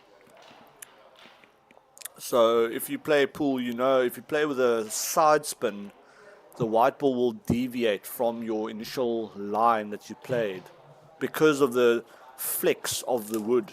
And now if you play with a carbon, because the carbon cue is so stiff, it basically just keeps the ball in the line that you played it at, which basically feels sometimes like a cheat code, where you aim anywhere on the white, but the white ball will go in the line that you are aiming with. So, yeah, it's a very, very nice piece of equipment to have if you want to play at high level.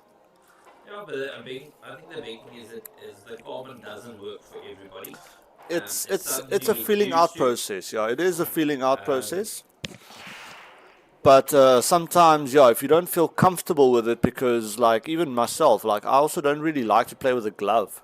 But apparently with the carbon cues, unfortunately, you have to play with a glove, as I think the carbon, it takes the moisture from your hand and it gunks up onto the shaft. I think the thing about the carbon onto your skin, I think it's just the mere fact that it, like you're saying, it picks up dirt off your hand very quick, and it becomes, I would say, sticky. Yeah. Not making you able to cue correctly. Or distracting you. Well, distract you a little bit. Seeing that this on the 7 now is becoming quite a technical little battle here between Aiden and Craig. It's a very important frame. I mean, going 4 games on the trot, or Craig closing the frame from 3 to 2 again. I mean, I don't think Craig wants to go 4 down now. 4 games, yeah.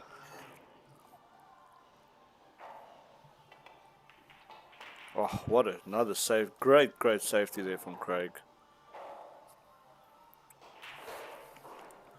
I think Aiden's just going to play the 7 back onto the side rail and put the white behind the 9 if good.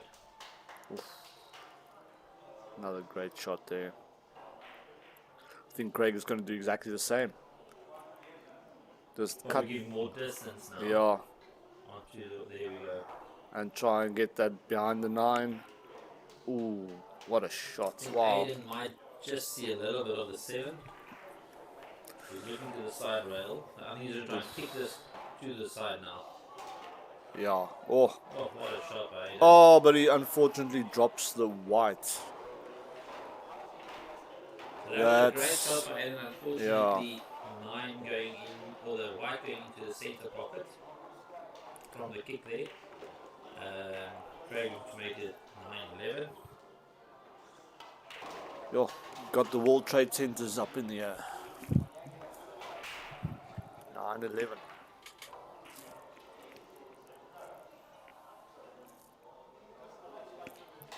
Okay, so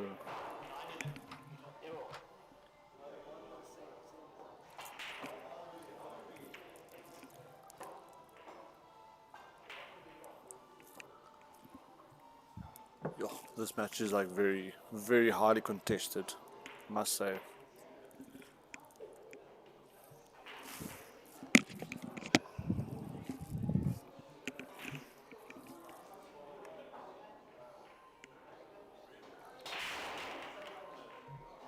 Yo, another power break there. Unfortunately, I think that's another dry break there for Aiden, giving Craig first option to come to the table, but the 1 is not on the best spot, so I think Craig might opt for just another safety here, just to try and keep control of the table. What a shot. Great shot there from Craig.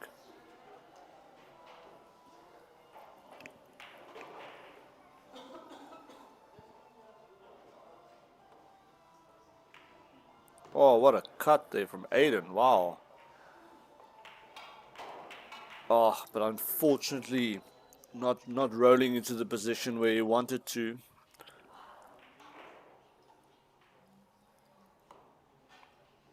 Oh, what a side spin. Wow. That's knowledge of the side spin that the table allows you. That was, yeah, just, I mean, using the second rail with that side, just making sure you open up the entry angle of your shot was very, very nice there from Aiden. Oof. A little bit of a wild shot there from Craig.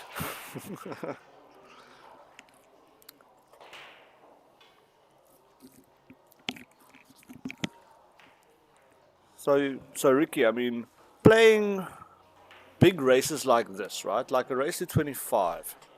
I mean, one does get the fatigue factor that sets in, where sometimes, I mean, your focus level goes up and down and up and down in the match, and I think the idea that one needs to kind of figure out is like how to keep your focus constant throughout the match. No, I think it's got a lot to do. Game management Yeah, is a big deal. So obviously there's I would not say 9 ball so much. I think 9 ball you have to be on it permanently. It's more a case of if you're looking at an 8 ball and playing long races in 8 ball. There's certain games that you kind of already know with the layout that what you need to do in that game to turn it is going to take X amount of shots. yeah, And then sometimes you're playing a race to like 20 or so, 21 usually. yeah, Then you kind of don't want to do that, fatigue yourself on that game of thought and shot selections and all. So you'd rather give that game or that frame to your opponent, sparing yourself that fatigue. yeah. So the thing is, knowing to choose your battles and when to choose your battles. I mean, sometimes if your position is bad in the game, just accepting it and moving on to the next frame, and basically being able to start over again and get basically a open game again. I think even if you look at 9 ball, I think 9 ball to me a fact is you have to understand that if you are going for a run, you miss the 8 and you're giving your opponent the 8 and the 9 ball. I mean, you did the work. Yeah. It's just you elapsed in concentration, maybe on the 8 ball, 7 ball, Or that can cost in you your that position, frame. yeah. But you need to understand that you need to reset after the frame, and then it's back to business. I think that is what you can see from Aiden's side and from Craig's side is there is certain games or shots, even like you see there now. Yeah. That was an that unfortunate a little miss lapse there. in concentration can cost you. Yeah. Craig focusing a bit too much there on the position for the 7. Yeah, but that's a great shot from Great Aden. shot by Aiden there to get back onto the 7. Nice pace. We also Oof. The magic rag move there. Move for the shot, like we explained earlier, there's a little bit of deviation that does give. Oh, he's very straight here. I could just imagine how Aiden would have felt now if that had literally just like sent the ball into a different direction.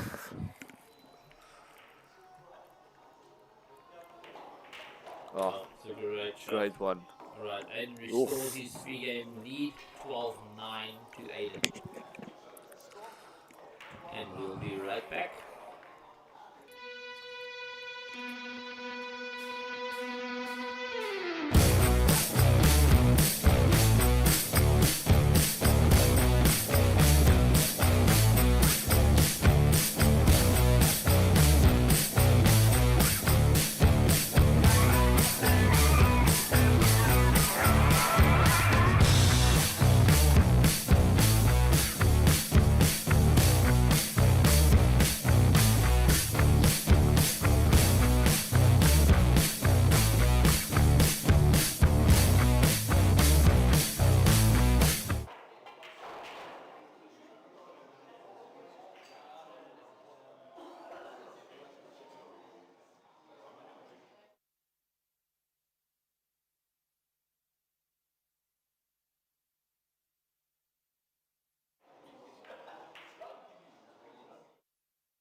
Oh, it is harder now.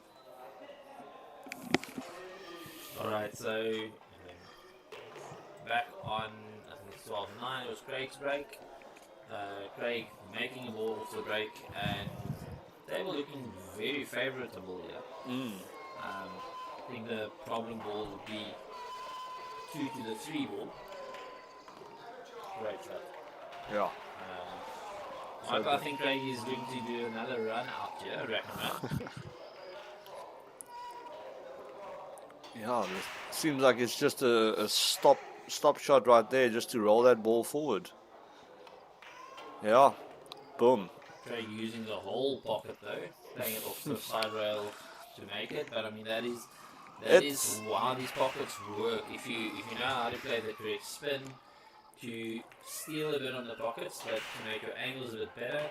I mean that is using everything to your advantage here. But unfortunate roll there. Craig not happy there. You can clearly see why. Well, that would have been another one, like you mentioned. Yeah, Aiden will definitely, I think, just run this white up table, make it 7 in the corner pocket, little nudge.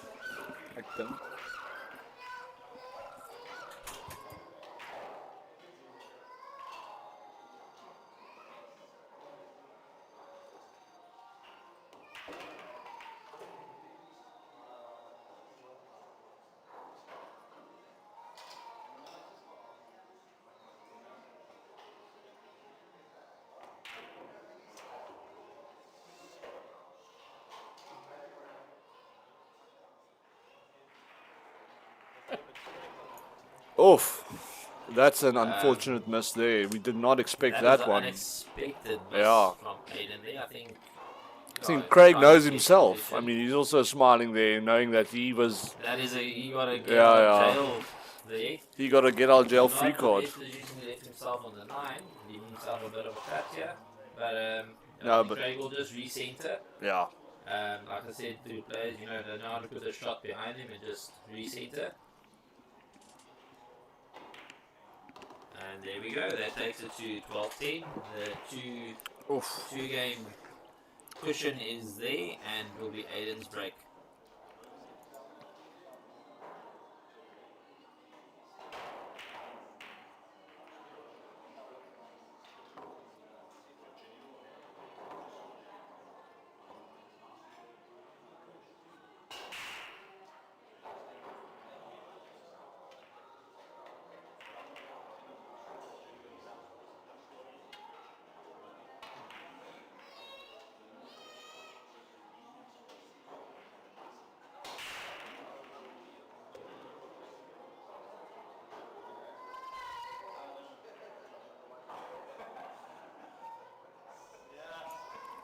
Oh, that's a great break there from Aiden, but unfortunate.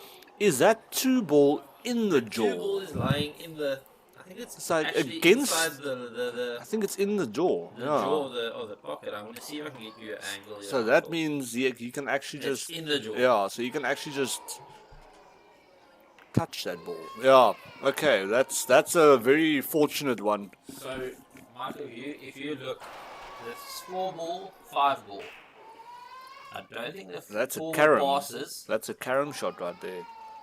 So I would say play the 4 into the 5. Run the 4 to the quarter pocket. Yeah, so that the white will nudge. So basically just brush off the 4 to drop the 5 with the white.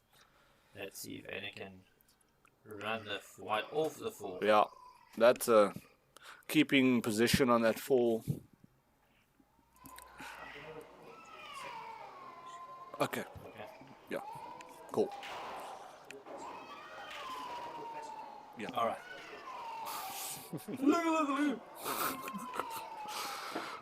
Unfortunately, rolling a little bit too close there.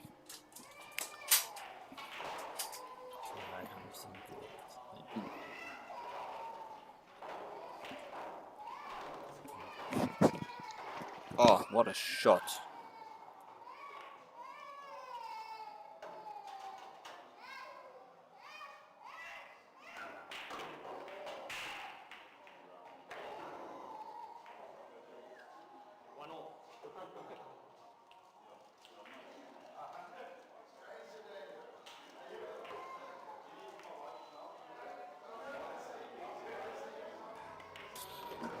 That was a very unfortunate one there from Aiden. Just gifting Craig that frame there. So That takes it to 12, 11, 12 with Yeah, Craig to break. I think it's back on break again. yeah, So, if you're looking, Michael, it's a race to 25. We are basically we're halfway. halfway here. This is the halfway match, yeah. Well, no, So it's 11. tight. It's 11-12. It's not 25 frames played yet. It's only 25 after 2 games. Then we basically halfway. Yeah. Where these players are then only allowed to take a bathroom break. Yeah, but if you look at it, that's 23 frames played, so it's half of the 25 played. No, so... Okay, yeah. So, because, I mean, if you play a race at 25, I think the highest it would go is 25-24, right? Correct. So that's 49 frames. So it's basically 24. Yeah, so the next So, yeah. frame basically will be Yeah, half. the halfway point, yeah. So it's very even. I think both of them capitalizing on the other players' mistakes at the moment. Yes. But definitely the quality has upped from the first 6 or 7 frames to where we are now. Yeah, basically you miss, you die. Craig and both are breaking spectacularly. They're making a ball almost at every break now. And getting a shot. On the next lowest ball, yeah. So yeah, Craig already, you can see here the 2, maybe even play a caramel, like playing the 2 onto the 7. And then Oh, look at that. Word. That's just the confidence starting to come through now. So these players, like Ricky mentioned now, I mean they're almost on the halfway point now, and their confidence on the table is starting to grow now, as they are just more flowy and more just playing their game.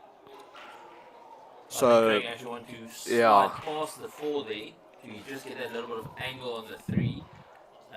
But if I look at the way he cued on the 2, I think he just played straight side there. I think if he had maybe just played a little top right, it would have just drawn the white a bit further. So yeah, it was a good shot, but I just didn't think he got the result that he was looking for. Yeah, So so the poker safety. oh, what a shot. So that is such good speed control, just to keep that 3 glued to the cushion. And he's going to kick. Do I try and come behind the ball? Yep, just to keep the white at the top of the rail again. That's another fantastic shot. Yo. And almost getting the return safety, but leaving. Acknowledge the shot from Aden there, and Yeah. knows that that's not a easy shot to play with speed. So Greg Martin just trying to kill this 3 ball into the bottom rail. Oh, hitting the inside of the Maybe jaw. he's lucky behind the 6. Oh, it bled out. Giving Aiden the opportunity here. I think Aiden's just going to roll this through top, maybe even 2 cushions. Yeah, I think just top should be fine. Oh, that's a big mistake. Mistake from Aiden there. Craig's got a clear shot onto the 3. Yeah, and the position. So Craig will definitely do a 3 rail position here. Just obviously trying to miss that 7 with the white. If he hits that 7, he's going to be in trouble. Oh.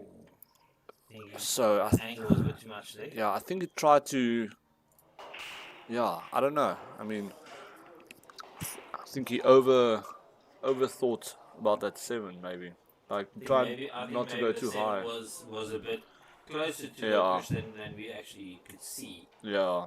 That's why I didn't get the desired result there.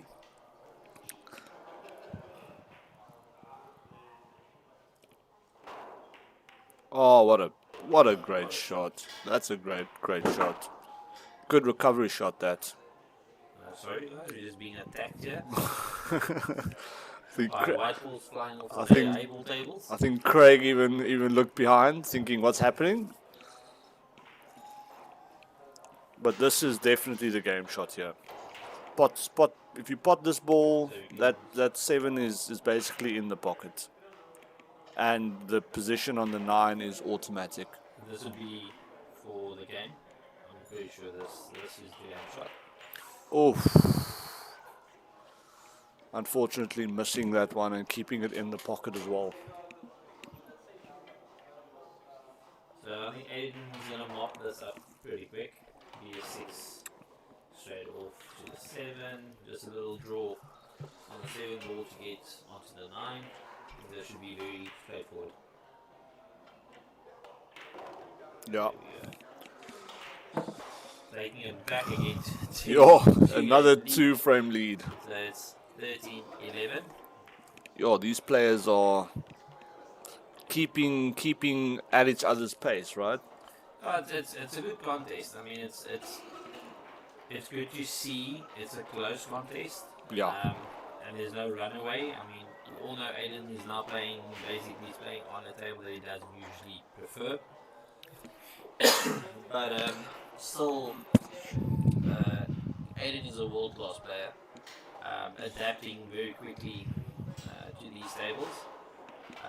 So yeah, I think we are set for a really, really good weekend of challenge matches. Aiden unfortunately missing both the intended balls there, but getting it safely off the break. Yo, I'm sitting here thinking to myself, I want to see Craig jump again. So Craig should actually just roll that ball into the jumping position just to test Aiden if Aiden prefers the jump or not. Because Aiden did do a jump shot just now and he actually played it really well.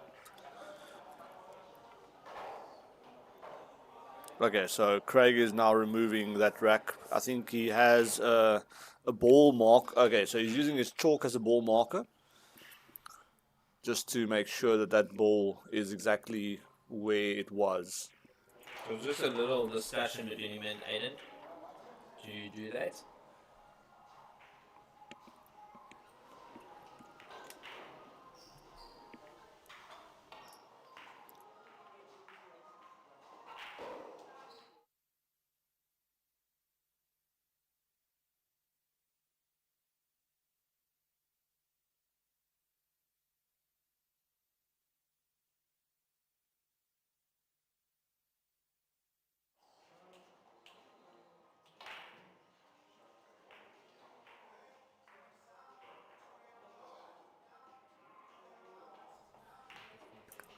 Michael, you might actually get your wish here to see Aiden jump.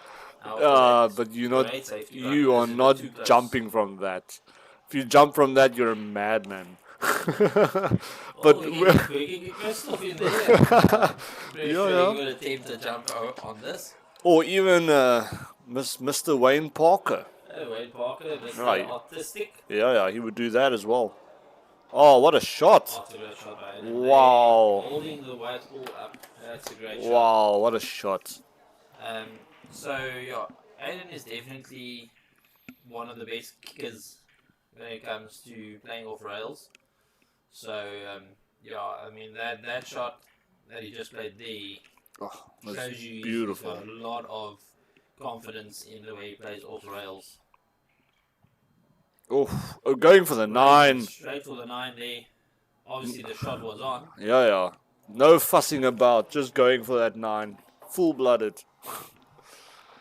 I mean, that's the thing now with 9 ball as well. I mean, you do have that option where sometimes the kick actually gives, or the shot on the 9, so the 9 ball combo will still give you a safety shot if you miss it. But sometimes going for that chance and letting it work out is actually not a bad idea.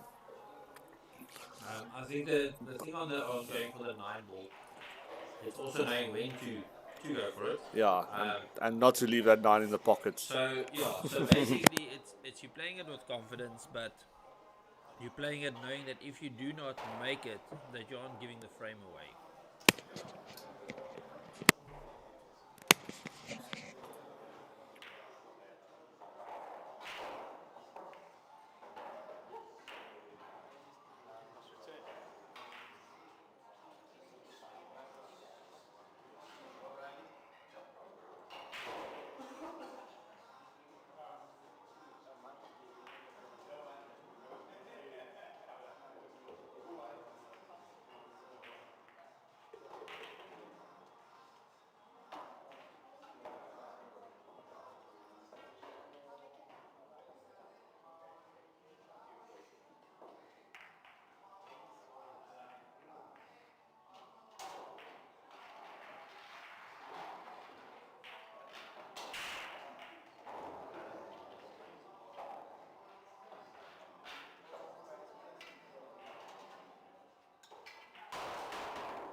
How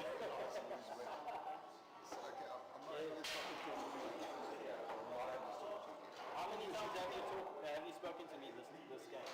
Not enough. Because I'm losing.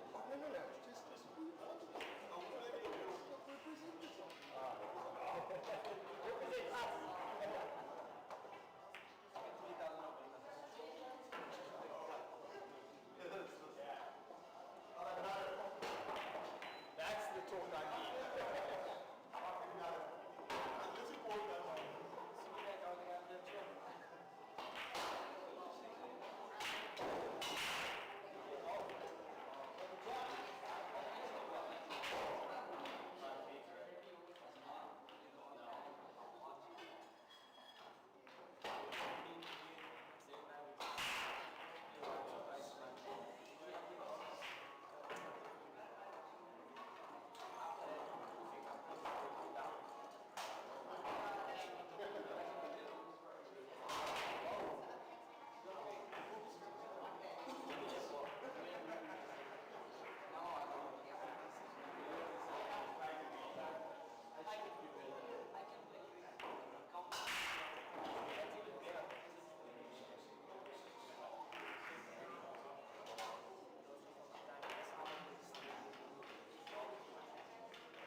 How's it, guys? We're And back.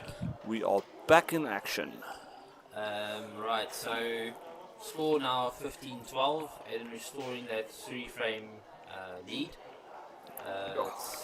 It's Craig on the break. Had a nice break there. Clear shot on the one ball.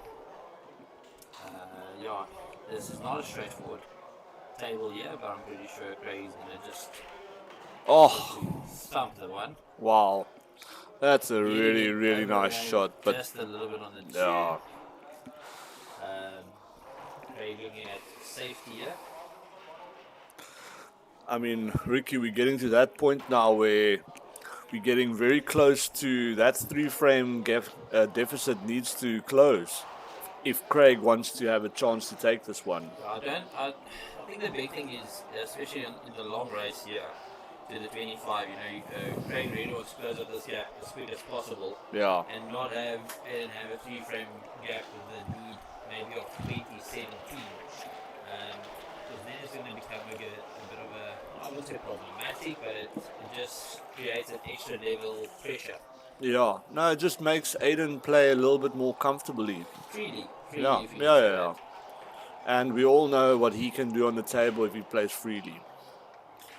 And if you just, yeah. Aiden That's- getting a safety here.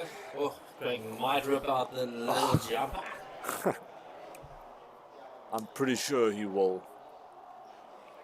Or is he gonna jump with his He's playing gonna- cue? He's going to send the two back up table. Oh. It made a foul there. I'm not sure if Craig thought he could actually slide past the 5 and just brush onto the 2. Yes, I think Craig wanted to just go rail first with a side spin. It could be. Just it to could kick be. the ball behind and keep the white at top and push the other I ball would down. think the 6, I think you get to the 6 past the 7 there from the 5, right? But look at that angle. Yeah, I'm pretty sure you could. The Yeah. 5 is now Yeah. No. basically stop the white ball right there. Oh, but now he's Little bit of against the angle. rail. I think we'll just roll this. Yeah, you'll have to just dead roll this a little bit forward. There we go, on the 6. That's the angle, and then he has the position for the 7. Just drawing back there, but this game should be there now. Just rolling a bit forward. Yeah. Very nice from Aiden. Ooh. No, but still good good. enough. Still good enough, but There's a little bottom English. oh, And that is a great shot. Now we got ourselves a 4-frame deficit. Yeah. And it's now 33 minutes past 2. I'm pretty sure these could be nice right now.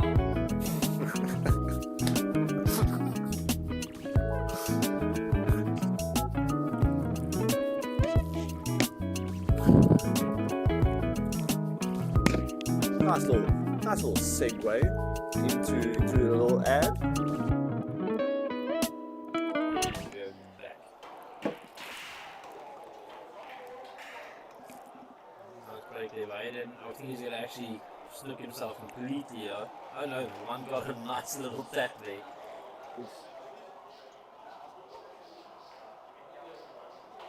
You actually could see the little. Yeah, The I lip don't of the one, know yeah. about that. That looks a little bit. Yeah, you might be able to see it full ball, but we can't cut. Yeah, yeah, has to just take back up. the shot. Yeah, just counter snooking there.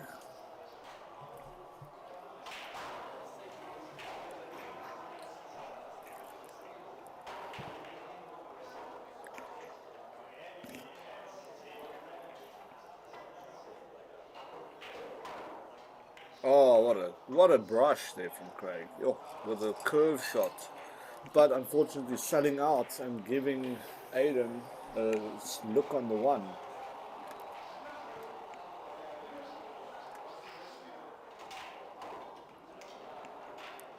Yeah, some nice position play.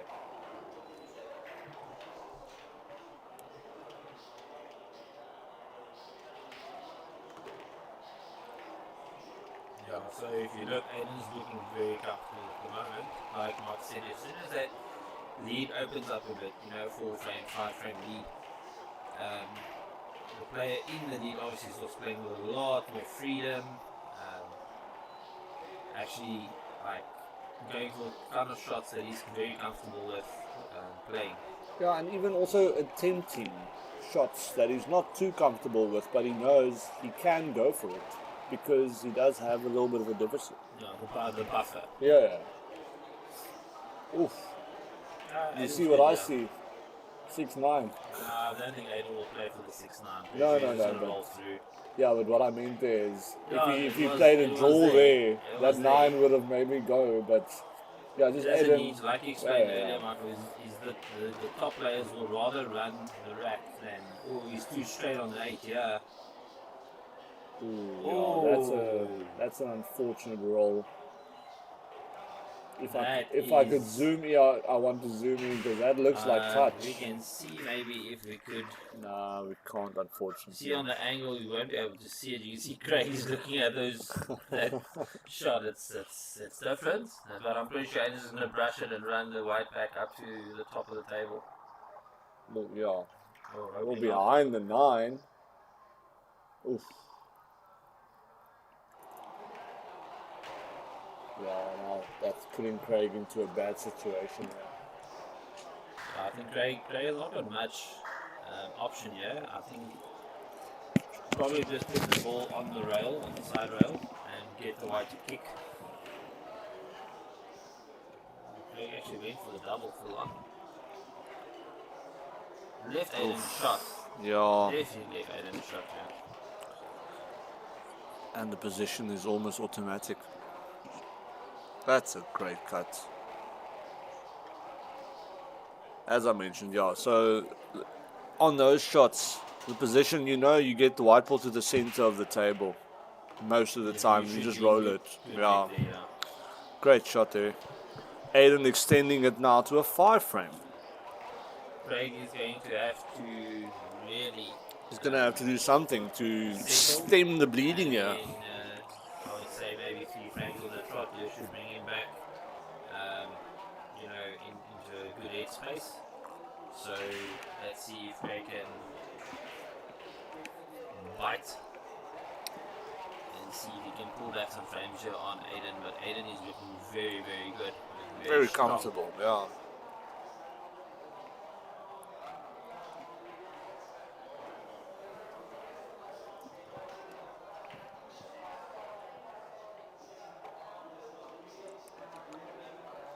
So yeah, like I would mention, I think the scoreboard hasn't been updated, but it looks to be 12-17 for Aiden. Yeah, 17-12 at the moment. Yeah, and it's Aiden's. No, It's it's Craig's break. Craig's break. Yeah.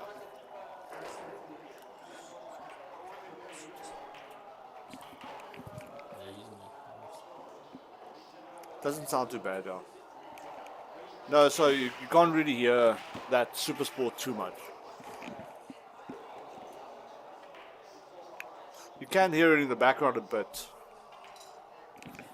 Not massively.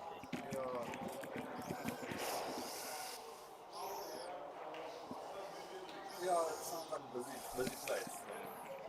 Sounds fine, in my opinion.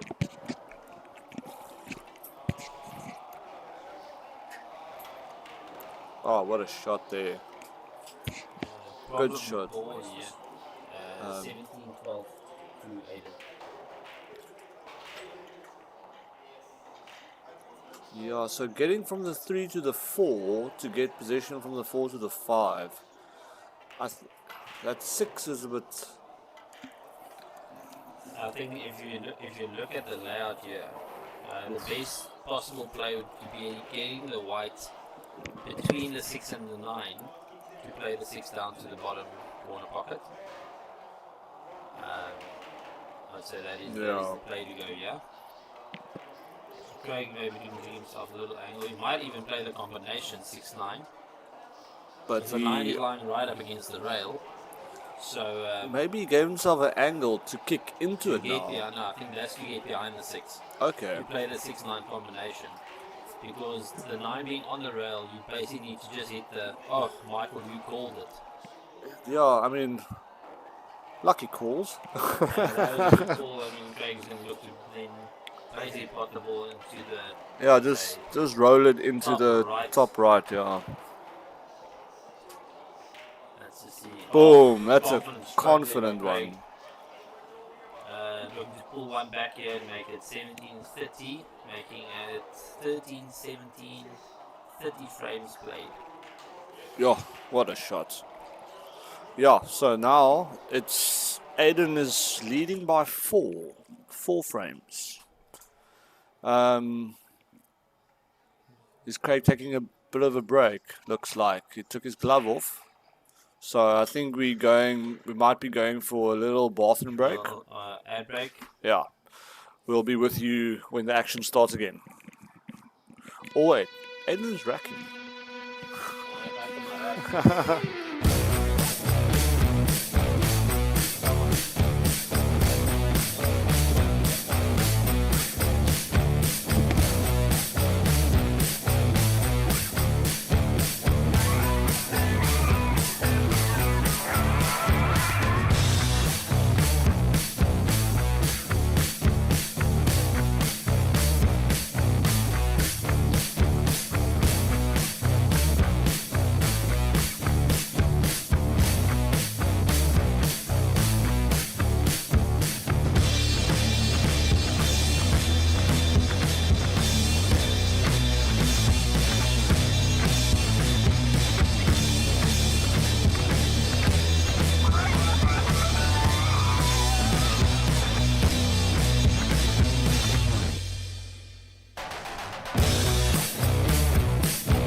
How's it, everyone? Sorry about that. Started the league a bit, well, started the streaming a bit late, but looks like Aiden is on the table again and looking in good position here.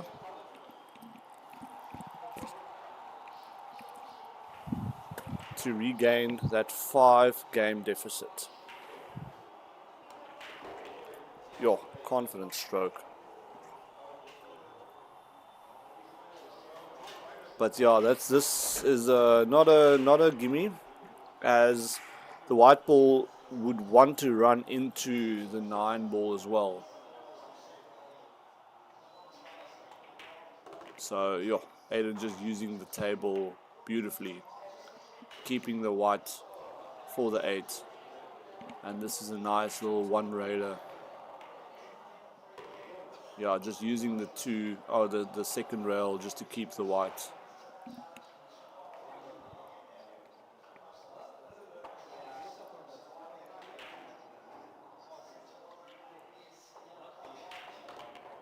Yo, Aiden making short work of that frame.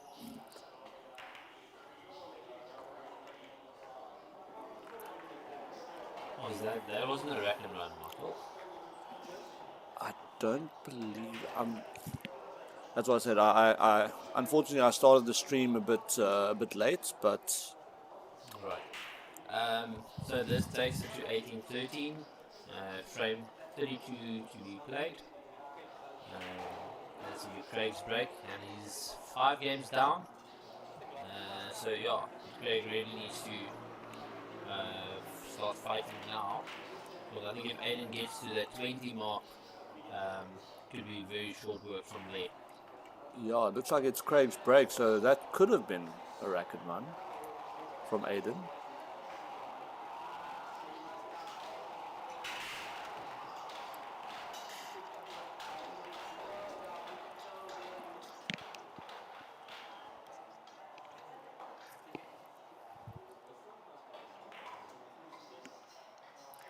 Yeah, so the question here is Craig going for the 7 ball, looks like. Yeah, the 1-7 combination. Oh, perfect execution. Just to keep the position on the 1 was very good. So now I would say what? Massive right spin just to open it up for, yeah, open it up for the 2, because the 3 is also in the pocket. And this is another opportunity for a rack and run, looks like. Oh, but Craig unfortunately bobbling the 2 ball in the pocket. So this is now where that lead of Aiden is starting to come into play now. Craig having to make sure of each frame that he's playing.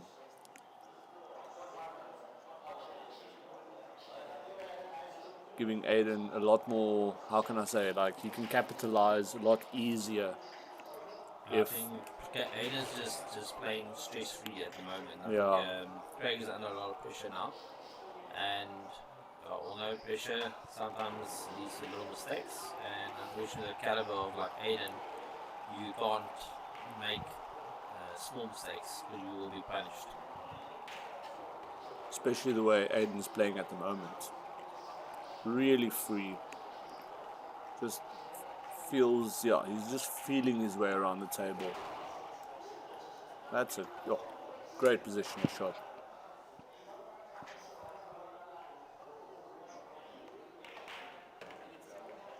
Perfect position on the 9. That's going to push the frame deficit up to 6 frames in the lead for Aiden. So, really well played.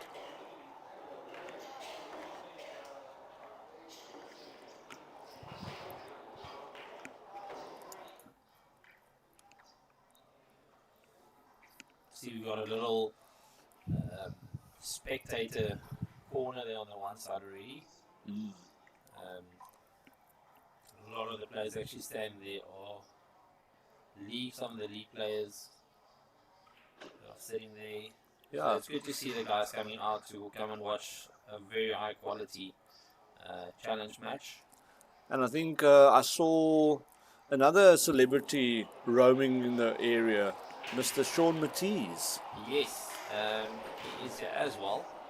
So I don't know if we could maybe twist his arm I actually wanted to go speak to him, see yeah. if we can get him here into the commentary booth. I think maybe Michael, you should try and get him in here. Yeah, let me... And see if we can actually, get him in. I think it would be nice to have another voice on. Yeah.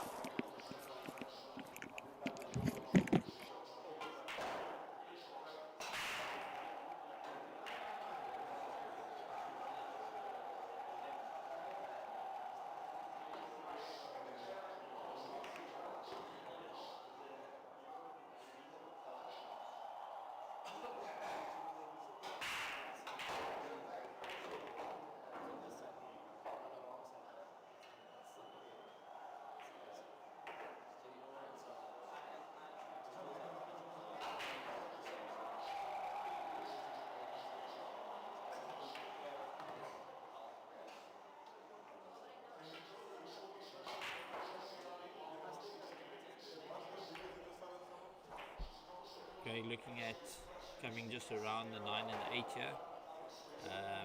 Basically making it a little bottom, just bringing it around the 8 and the 9, 2 rail onto the 6. Oh, sorry, on me that's for the 5 to actually then just nudge the 5, run back up table for the 6. A little bit of top left. Oops. There we go. Maybe just give yourself a little angle. Craig actually stopping the ball coming from a different table there. So let's see, Craig just goes back through the motion again for playing the shot. Showing more or less where he'd want the white to be. So he's going to draw this back for the 7. Oh, look at that. Pinpoint where he was actually showing is where that ball went. So you can draw this back for the 8. Perfect position here onto the 8 ball. So you should run this frame from here. It's 8-9 straight onto the push. Oh, that magic rack.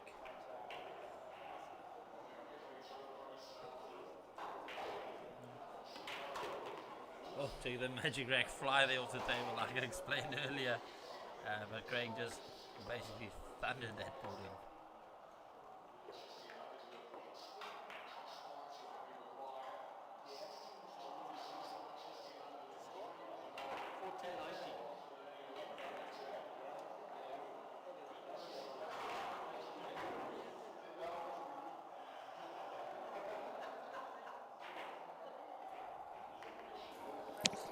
Alright guys, so we have a special person in the commentary booth with us. Mr. Sean Matisse is here. Also just enjoying the match that's being played. Hi guys, it's an honor for me to be here. Thank you for having me on. And say hi to all of my family, friends and followers.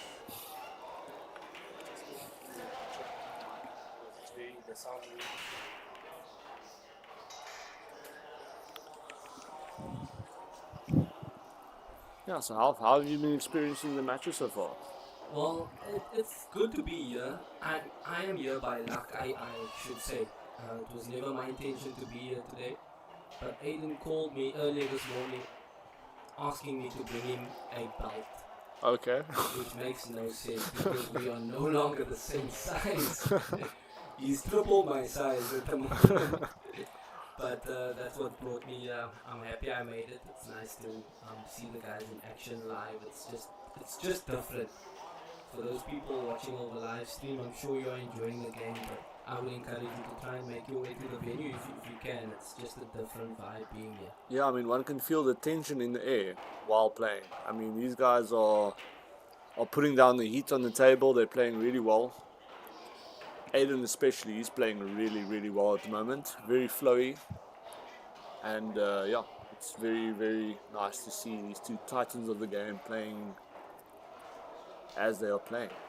Yeah, with Aiden, you kind of know what you're going to get. He's always going to bring his best game.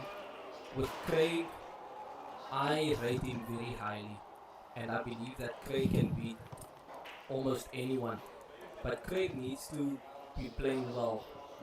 What I'm saying is that if I compare both of these guys' B game, you would probably favor Aiden. But if both of them are playing at their best, it's difficult to call a winner because Craig is that good when he's properly flowing, you know. Yeah, I mean when he played in the Commonwealth, I think he wasn't even supposed to play. I think he was only there for media crew, supposed to be, but then I think he got a last minute opportunity to play, and when he turned his game on, he just played so well and he won the whole thing. He won the 10 ball in the Commonwealth, so yeah, no, very, very high level play that can happen, and I think we are all, yeah, very, very honored to see Craig and Aiden actually playing a match together. Yeah, two greats of the game. Aiden known for his accomplishments on the smaller table, but he's no muck in this game. Aiden's a QS all around. He can play almost everything. So going into this game, you would have thought it's probably 50-50. I'm a little bit surprised at the scoreline. I would have thought it would be a little bit tighter toward the end, but it's still not over. If Craig wins this one and the next and the next, you never know. It could just go down to the wire. Yeah, I mean one can start finding your flow. Like Craig is now looking at the 3-9 combo. Because yeah, I mean that would just instantly take the frame. Yeah, this is a bit of a tricky one. He just needs to commit to it. He did. He played it the right way, in my opinion. Playing it with extra pace. But, and he left basically a safety shot on the 3. So yeah, that was a little bit of a lucky outcome for Craig there. And with the 4-9 being as close as they are, one would think maybe Aiden is going for a 3-4-9 combo. yeah, it would be interesting to know if the 4-9 combo was on. We can't quite see it from this angle.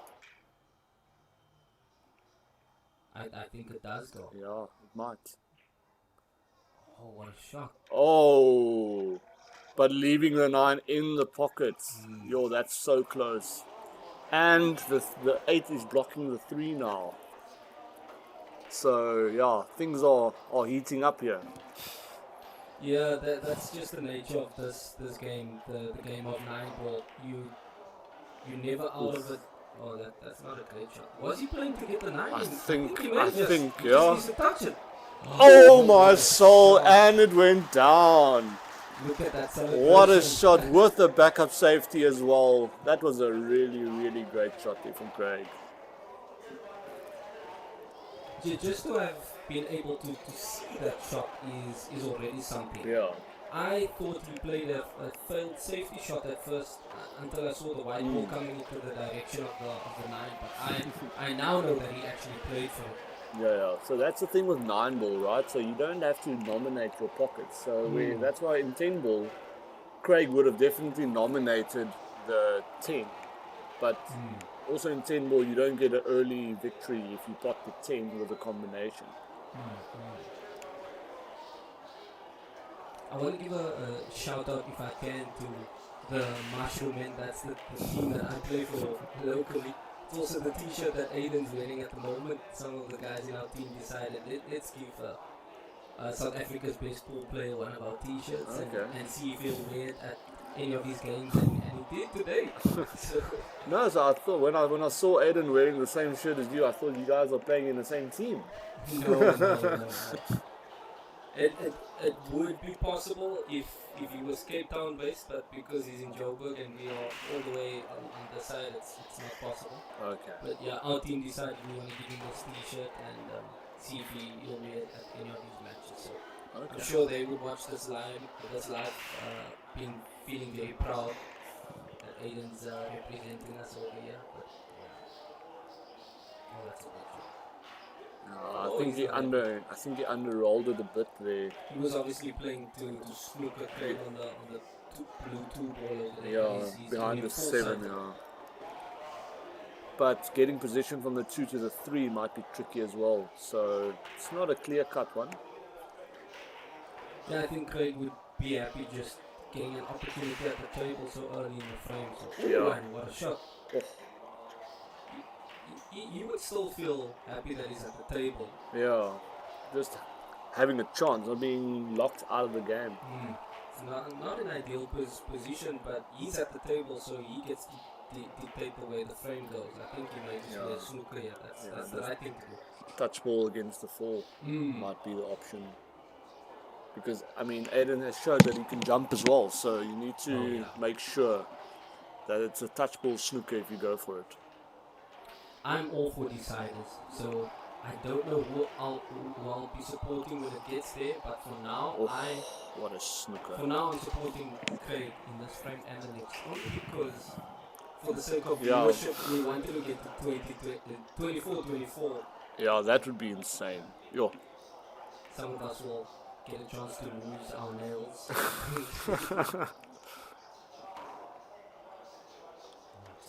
Yeah, so that's the first foul there. But I don't think Craig will go for the 3 foul here, as the balls aren't too bad. I mean, getting from the 4 to the 5 might be an issue. I mean, some balls are awkward, but I mean, for a player of this caliber, I mean, they're very comfortable in this position. Are you mentioning the 3 foul? Is that a thing in Heyball? Yes, yeah. So the 3 foul rule exists in Heyball because you're allowed to make a deliberate foul in this format. So then they give you if you do 3 consecutive fouls in a row, you lose the frame. Oh, that's interesting. Yeah. So that's why I say the only reason why I think that exists is because you are allowed to do a deliberate foul. Otherwise, it would be pointless to actually. Yeah, just because then you can just play any ball at any time. So, yeah, no, they do punish you for playing a deliberate foul because, I mean, obviously then the player can come and try and 3 foul you. But, yeah. Oof. That's undercut that ball by a little bit of a margin there. But If Craig were to lose this match, he'll probably look back at this frame where he had a clear-cut chance to make it 1916. Because there's a big difference between 1916 and 2015. yeah, it's a big discrepancy. Yeah. So this is awkward. I mean, cut to the top corner, the middle ball, the white wants to drop in the center. He's going for a safety. Oops. Yeah, what a shot. It's a great shot. Yeah, I mean, But it's not a bad shot, but Craig would be happy just Yeah. being back at the table. and he sees an edge there, so he can try and snooker Aiden behind that 8 ball, just to brush against the 9 and keep the white ball behind the 8. Coming back to the three foul rule, it makes me think about this one year when I was great at shot. the World Championships. I think it may have been the year 2014, and we were obviously playing against the rest of the world, many countries who do not understand Afrikaans, one of our official languages. I suppose the only country that could possibly understand Afrikaans would be the Netherlands, but they weren't there. Anyway, we started the team event, and we were sure that some of the other countries were coaching each other in their native languages. So we decided that we'll coach each other on when to snooker, but in Afrikaans, and we started this saying haka af. Haka af, directly translated, means heels off. I don't know how we got to that, but whenever we cheered that from the sideline, that would that would mean we want you to snooker. So yeah, I think with this rule, this 3-foul rule, I'll definitely attempt the haka snooker thrice and try and get a free point every now and then.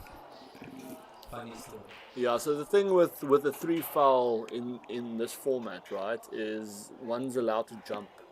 And that makes it like an added layer of difficulty, because you can't just do just snooker the guy behind a ball. You have to be touch ball snooker, because I mean Craig can jump so well and Aiden can jump so well as well. It just makes that 3-foul rule. If you actually go for it, you have to play it very carefully. Like you say, when you are attempting the snooker, you ensure that the white ball is as close to the object ball as possible. Yes, yeah. Oh, that's an unfortunate miss there from Aiden. This is a very weird frame. I think Yeah. each of them has missed an open pot at least thrice in the frame. So it shows that we are getting to the business end. The nerves may be creeping in a little bit, which makes it exciting for us viewers. Yeah, like that shot there from Yeah. Craig, just under rolling a bit. Obviously, we could have seen his intention of going a 2 rails shot there, but Craig being very, very cautious and making sure that he plays a good safety shot or a containing shot. I love watching perfect pool every now and then, but this is just as enjoyable. It reminds us that as good as these two are, they are as human as us. Yeah, the human element creeps in. It almost makes us wanna be playing on the stage, but it's not as easy as these guys make it look, especially under pressure. Yeah, I think Craig is going to go for the same type of shot again, up and down with the white ball. Yeah, but now he's over-rolling that ball, but I think he might still be fine. Oof, that's... I think Craig feeling the pressure of the shot.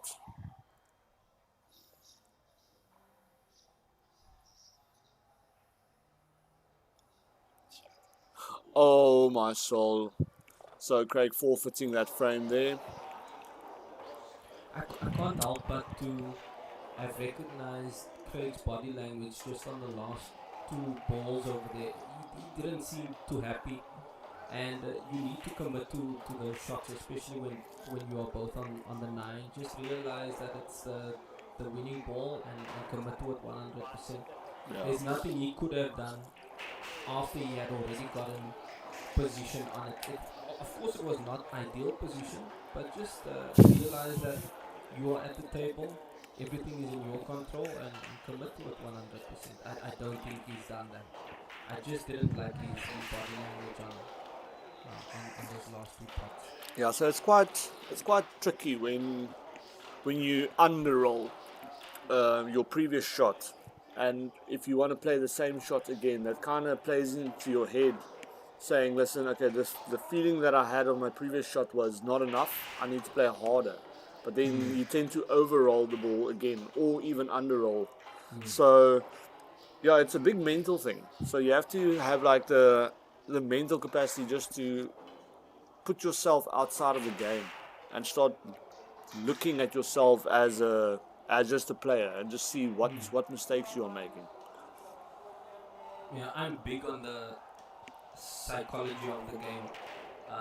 It's amazing how in the sport of Q sport you tend to win matches you should have lost, and you'll lose matches you should have won. But it always comes down to your state of mind, how you handle the pressure moments. And both of these 2 guys are known to be mentally strong, you know. Aiden especially has been in big moments so often over the years that when he gets there, he knows how to handle it. Yeah. And if Craig wants to stand a chance of doing well against him in any of the 4 matches, he really has to just tighten up and just get himself to a good headspace mentally. You know? Oh, what a shot. Yeah, no, he needs to just hunker down. I mean, we all know how good Craig can play. And yeah, he should just, how can I say, build confidence in himself. Just say, listen, you've been doing this for how many years now? Just do what you know. But I must say, with Aiden flowing as well as Aiden is flowing at the moment, I mean, that's going to be a tough task.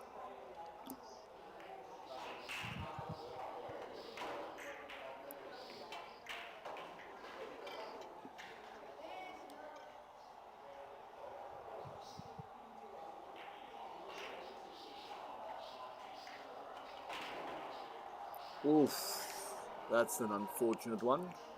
Yeah, he's definitely missed that. He didn't cue it as well as he should have. And in my honest opinion, that was the winning ball because Yeah. 21-15, you don't expect anyone to come back against Aiden. But 2016, if Craig just puts his head down and sure he gets to 16 over here, then you just never know. Craig just needs to stay in the game and try to get it as deep as possible.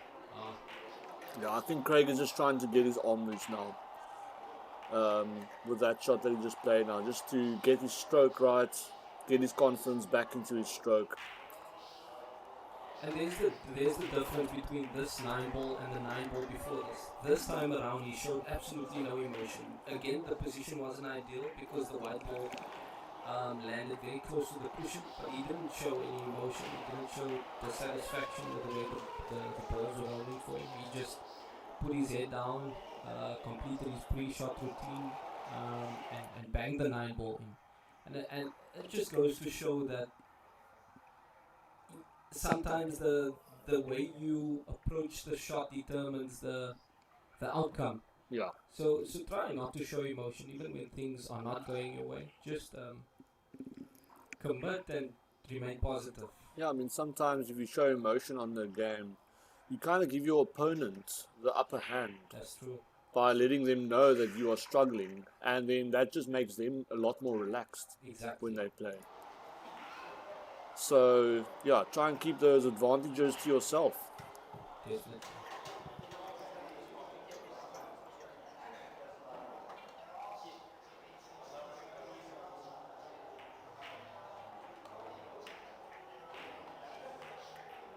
Oof, almost a very good safety shot there. I haven't really played 9-ball seriously. I've played the occasional friendly game and maybe 1 or 2 competitions in my lifetime. Currently I'm still focusing on the small table as I'll be representing South Africa in 3 weeks at the All African Games. That will be happening in Durban at Suncoast Casino, so that's my focus right now. But being here today has given me some interest in the game, and I think maybe I should give 9-ball a chance, give it a proper Yeah, go. give it a fighting chance, man. I mean, at the end of the day, the more players that's coming into the how can I say, the rule set, it broadens your horizons. Yes, for sure. So yeah, I was also fortunate enough to be picked to go to the All Africa, Nice. but I'll be representing South Africa in 10-ball. Oh, that's amazing. Yeah. So that's another format I'm obviously still learning the format, but I mean, because I've been playing all the leagues at sessions, it kind of gave me a big, broader picture of all the rules and how to manipulate them according to your own gameplay. So yeah, it's myself and Ricky, we're looking forward to going there. Oh yes, it's going to be amazing. So we'll be traveling together, I take it. Yeah, so we'll be flying up. So how are you guys going up? We'll be flying down to Durban as well. yeah. Okay, like are you what, the 1st of Feb or? I think we'll be flying out on the 2nd of Feb. Okay, so cutting it fine. Yeah. I think the opening ceremony is on the 2nd, yeah. Yes. Oh, what a shot there by Aiden. Perfect position on the 9. And Ashraf in camera, blocking the important frame over here, as you would expect from the vulture. Yeah. Ashraf always wanting to be in the limelight and proof over there. Yeah, I'm just joking.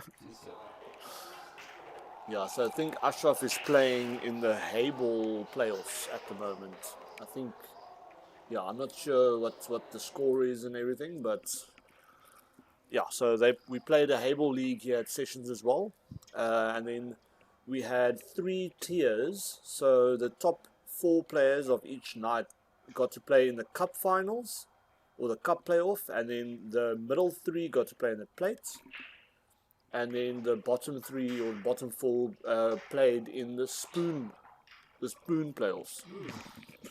So yeah, so it just shows you how the tournament structure works. I mean, here at Sessions, they want you to play. They don't want you to just knock you out and, okay, well, better luck next season. They kind of want you to play at all times, giving you the most opportunity to have table time and improving your game.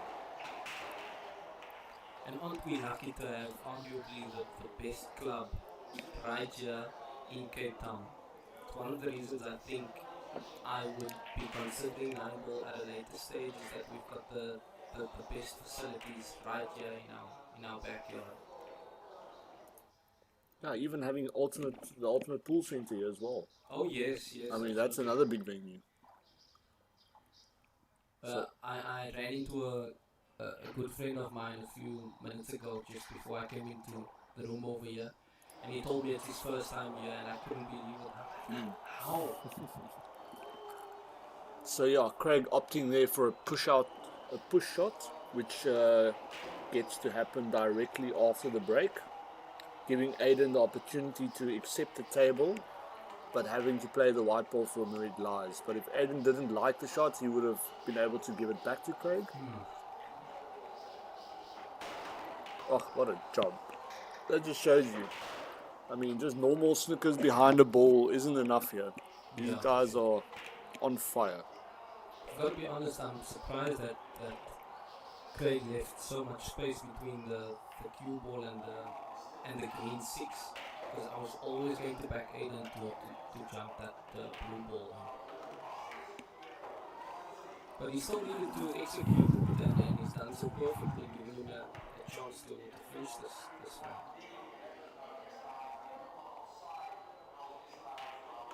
And I mean, if you think about it, Aiden clears up from here, it's a clearance. Just a one-turn game, basically. But getting onto that 7 from here, that's going to be a...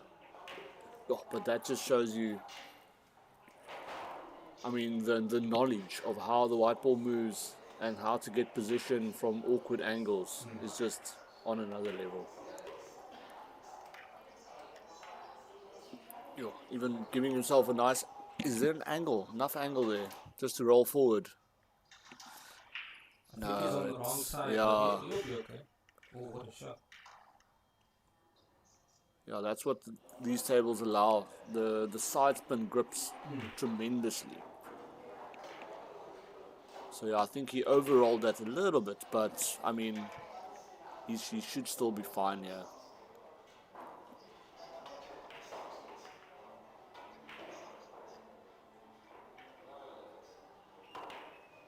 Oh, he plays it into the corner. Yeah. That's so boring. That's Why not double it into the center for us? I was kind of waiting on your reasoning why you said so boring, because I mean, so these tables, right? The doubling up on these tables are quite a bit different than the small tables, as the rails grip so much. So it kind of changes your inward and outward angle. No, for sure. So I think Aiden just said, listen, I know the cut, let me just go for it. Trying to finish off this first match that they're playing. And my question now is, like, obviously mentally trying to prepare for the next match that's going to happen, but I mean, not to count your chickens before they hatch. Obviously just first secure this game and then move on to the next. And all Craig is sitting here thinking to himself, my question is, like, is he saying, listen, let's prep for the next match already, or is he saying, listen, let's make it a dogfight and try and get it to a decider just to put some bullets into Aiden? Yeah. Because this weekend is going to be a long weekend. Yeah, well, I mean, at 22-16 down, you don't want to be giving up just yet. Anything can happen. And Craig knows that. I don't think he'll be thinking about the next match just yet. He probably just wants to take this as deep as possible. Yeah. Whatever happens at the end happens, you know? Yeah, I mean, at the end of the day, the more you play, no matter what session you are on, you're actually practicing constantly and improving constantly as well.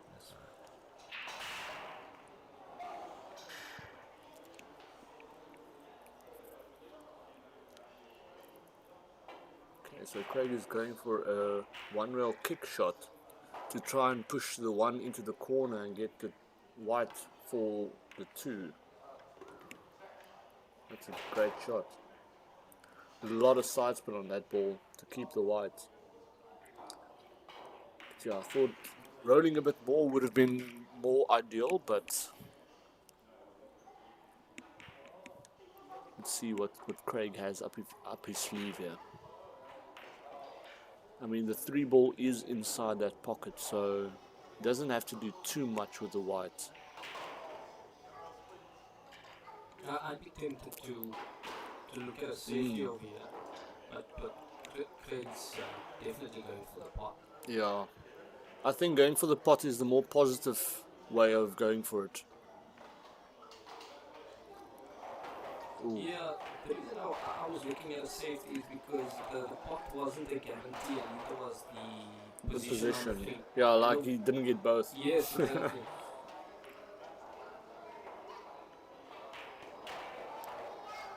So I think he actually blocked off the potting angle from that ball, from the 2. So he got a fortunate snook. Yes. And he'd be happy with this outcome because he's got a clear shot on his next ball. Still Yeah. not an easy finish, but he'd be happy just to be at the table, as I can say. And that shot from Aden actually just opened up the frame a little bit more. So the incentive is there.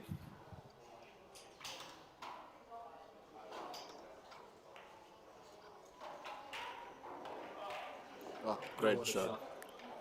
We were having a conversation outside just a few minutes ago. We were talking cricket, and I asked some of the guys if you could have lunch with any 3 cricketers from past or present, who would it be? And just bringing it back to pool. I think if I had to choose 3 Qs, I definitely have Craig at my lunch table. Because not only is he a good pool player or Qist, but he's also a very funny guy. For those of you who don't know, you are guaranteed to have a good laugh when he's around. He'll definitely be one of my 3 Qs at the lunch table. Yeah, I mean, last time I went to Durban, I think Craig and them played the 8-ball or the Heyball Nationals, and I was in the BSA team, and we spent a lot of nights at Tiger's Milk. Because Tiger's Milk is literally outside the venue as you walk out. So yeah, it was a very, very awesome experience, and I'm looking forward to that experience again this year. Who else would you have at your lunch table, Michael? If you could choose 3 Qs, who would be the first person to come to mind? So my favorite player of all time would obviously be Chris Milling. Okay. The reason why is, I mean, he's such a natural player, and he plays all the Q sports that there is. I mean, I don't think he actually picks and chooses which ones he wants to play. He actually plays it all. That's right. So that's definitely one of the players that I would. And the other one would definitely be Ronnie O'Sullivan. Oh, definitely. As, I mean, the knowledge that guy must possess of the game. It's just on the next level. So yeah, those are definitely my 2 top favorite players that I've been watching a lot of. And if you could choose a third? So third, I would definitely go in the local scene again, as I know that this might happen. But yeah, definitely Craig. I mean, it's I mean, just having a chat with him, and I mean his knowledge as well, and Yeah, he's always out there trying to help everyone. that's right. He's always out there trying to improve the game of pool and trying to improve your game as well. So giving you pointers and tips here and there, just so you can actually think about the game differently. Because a lot of the time one gets stuck in the same mindset that you are. That's why you don't progress, because you don't see a different option That's right. that you play. So no, we are very fortunate to have these top caliber players in our nearby vicinity. Yes, sure. Oh, what a shot! Yo, even that's a opening up the 7, I think that opening up of the 7 just opened up the frame. So this should be all she wrote. Just connecting some dots here.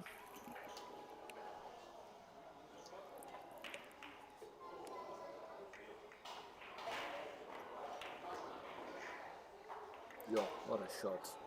Very clever.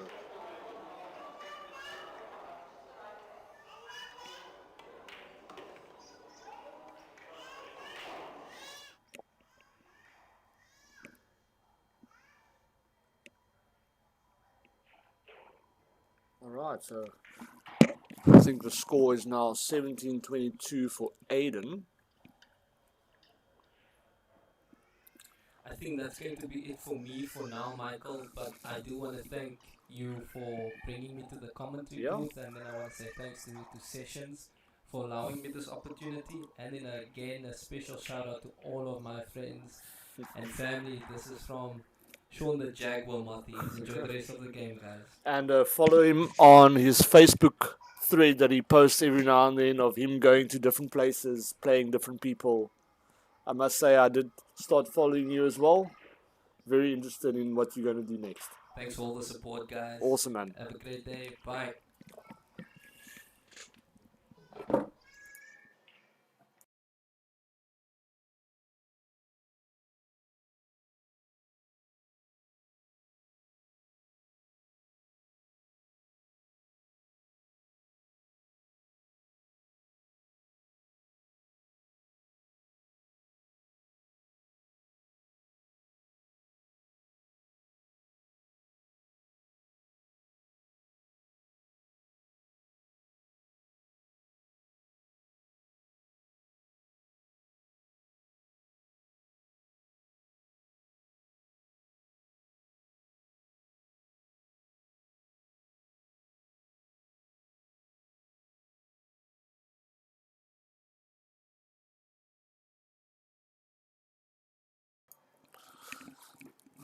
Alright, so we are back. Yeah, thanks, Mr. Matisse, for joining us. Always lekker to meet him again and see him again. As I think the first time I met Sean, we played at Two Shots. Yeah, I actually entered a league there, and I did not know who I was playing the night. As I was starting out and I was starting my pool career, and yeah, I entered this league and I got told, okay, I'm playing Sean Matisse, and I was like, well, I don't know who Sean Matisse is, and they were like, okay, well, so we'll only tell you after you played him.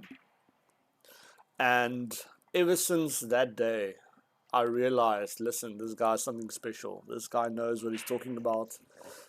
He's a very, very good, nice guy to just have around and just to keep on, yeah, I mean, learning from him. I mean, he's been learning at an exponential rate as well, playing really, really well. So, no, awesome to have him in the commentator's booth. For him to accept and come say hello, yeah, is always nice.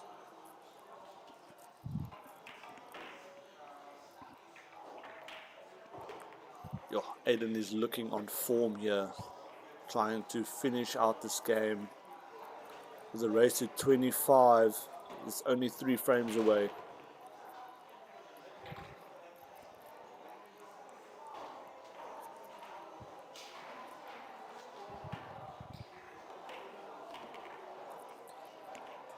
Yo, nice roll there on the 8.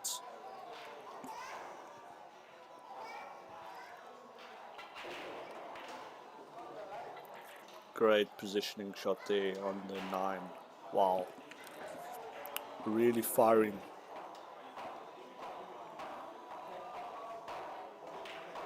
So yeah, Craig is definitely going to have to put on the brakes here and just try and make it as unpleasant as possible on the table for Aiden.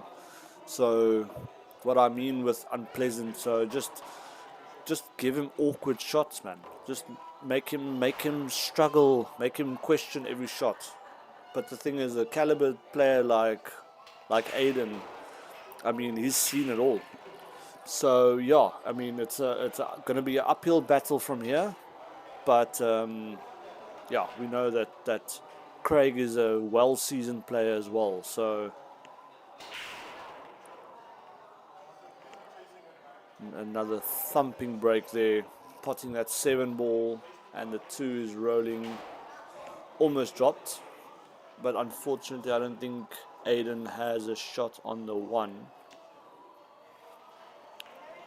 So my question is he going to go for a safety shot or elect to push out? I would think that he's going for, yeah, the safety shot's quite tough. Okay, so he called a push out. So he dropped the 4, as you're allowed to do with a free shot like that. And now it's Craig's option. Craig can give it back to him, which he does, because yeah, that shot doesn't look too nice. But I think Aiden is going to go with his tried and tested from the rail with a side spin and just try and brush that ball in. Oh no, you actually could see the ball. Wow. Which makes it very interesting that Craig gave that one back.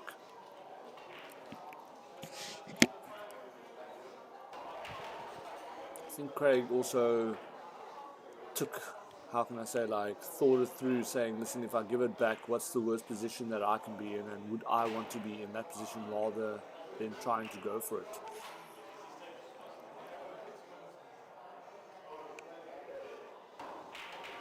Oh, that's so unfortunate. That was a great shot there from Craig. Almost potted that ball, but I think that speed just kept the ball out, giving Aiden a golden opportunity here.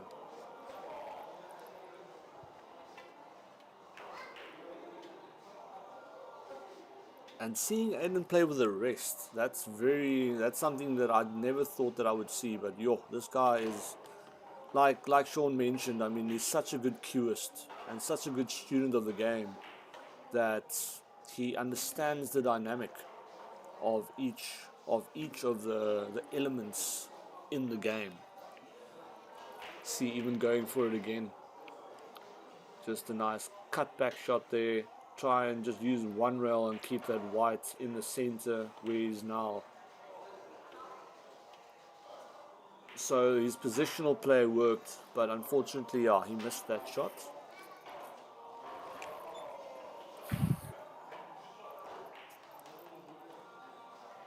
Now Craig has to start hunkering down and start just taking his time on every shot, making sure.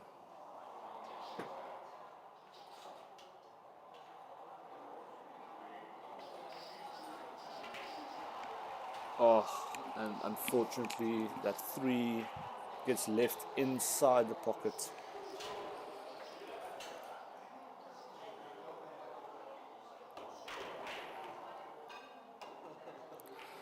Oof, but that was a little bit of a wild shot there from Aiden. Not respecting the shot and unfortunately not getting the position that he wanted. So that's what this game teaches you very quickly, that if you don't respect every shot, then you can actually lose position so quickly. And that's what happens normally in the longer races, where you have to keep on focusing, and if you don't, you can drop frames left, right and center quite quickly.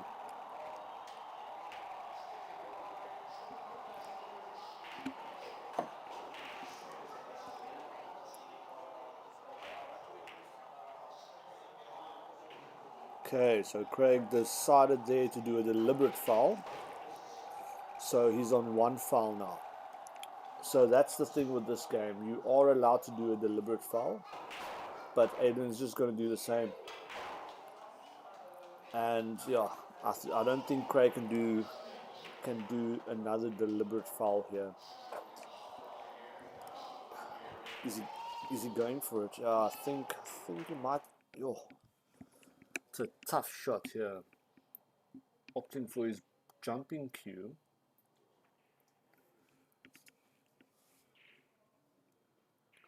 He's going to try and jump on top of the ball. Wow, that would be very impressive. No, he's going 1 rail. Wow, what a shot there by Craig. Yo, that's a very, very good shot. Very high level shot there. But unfortunately not dropping the 6.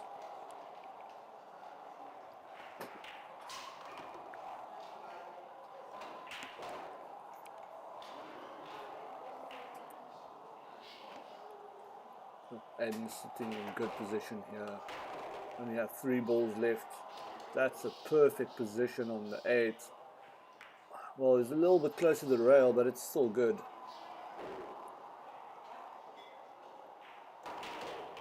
Wow, what a shot. Nice confident thump. That ball almost came out. So I've seen that happen like a couple of times where certain players thumps the ball into the corner so hard that it actually goes in and out again. So yeah, that's always a concern that you have to worry about. But yeah, Aiden, getting Aiden onto the hill.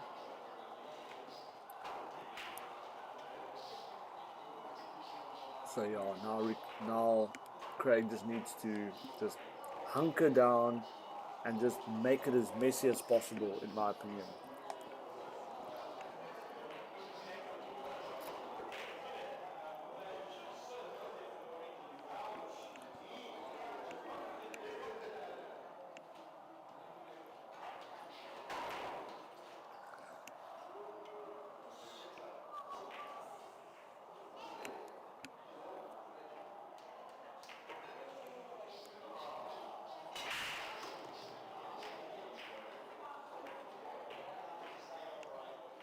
So Craig breaking there and actually dropping the ball.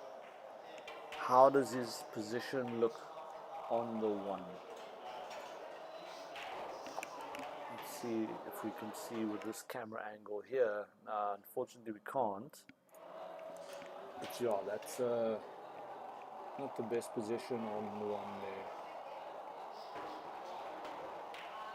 Oh, but that's a great shot. Almost. Oh.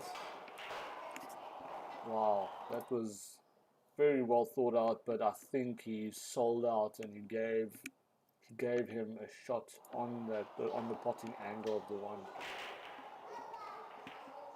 1. Yep, that's a great shot there from Aiden. How does that 3 look? That 3 is very close to that 8 or that 9. I don't think it goes to the closest rail or to the closest corner. So Aiden might opt to just roll this one down the long rail.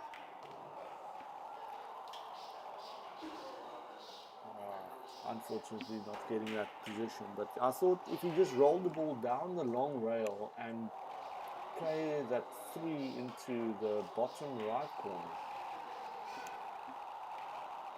No, but it went through. Alright, so that makes a lot more sense why he went that route.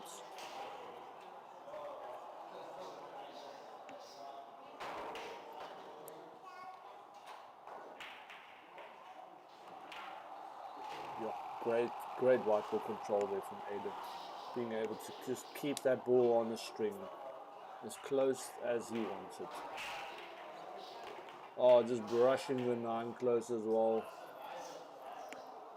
So Aiden might go for the 8-9 combo, but that 9 looks against the rail, so it's not the easiest one. Oh my soul. That's an unfortunate one there. Just trying to follow the ball through and try and get onto the potting angle for the bottom right corner for the 8. But not working out for him.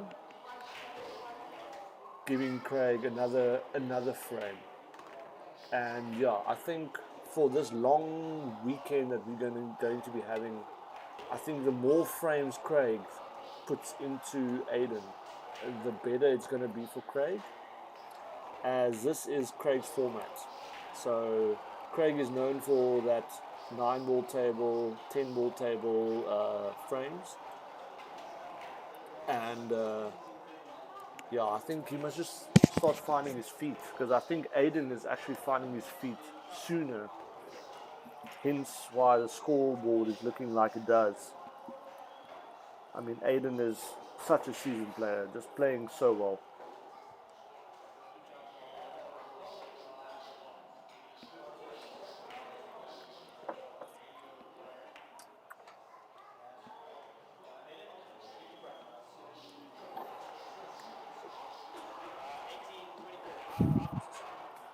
It's 18-24.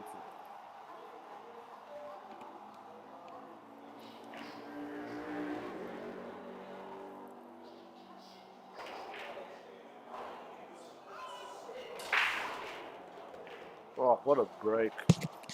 Another great break there. Oh, and the 3 did not fall, which gives him an easy opener to try and keep the position on the 4.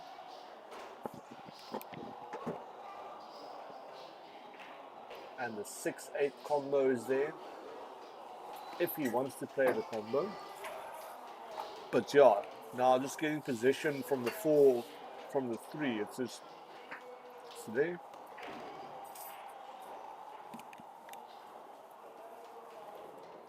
So I can already see he's playing that 6-ball down to the bottom rail with a draw shot to get position on the 7. So this will just be a stun side. This ball will be a nice little draw shot just to give a slight angle, and that should be a break and run for Aiden on the final frame. Yo, but he treated that pocket.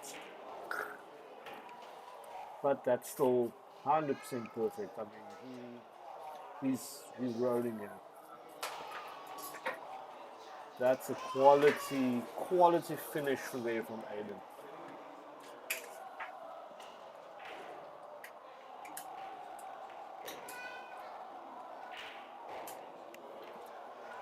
Great position on the 9.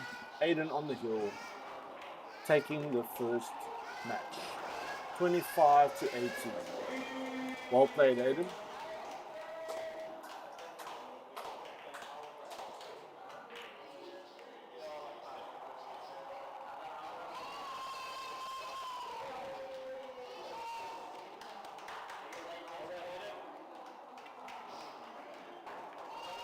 Some great sportsmanship there from Craig, acknowledging his opponent's win.